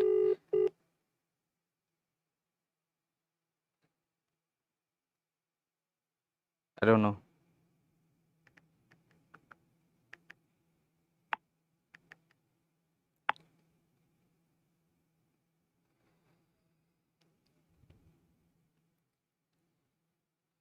Again, trying to connect with Gaurav sir.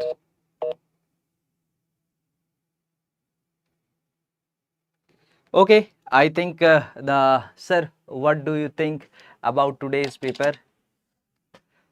Physics part was okay, scoring. Few questions were moderate. What we received, certainly we don't receive the complete questions, and I think those questions which we don't receive might be having more details, maybe difficult also. So don't know exactly, but the questions we received, except 2 to 3 questions, all others were easy. Okay, so physics part is done. We are ending this discussion.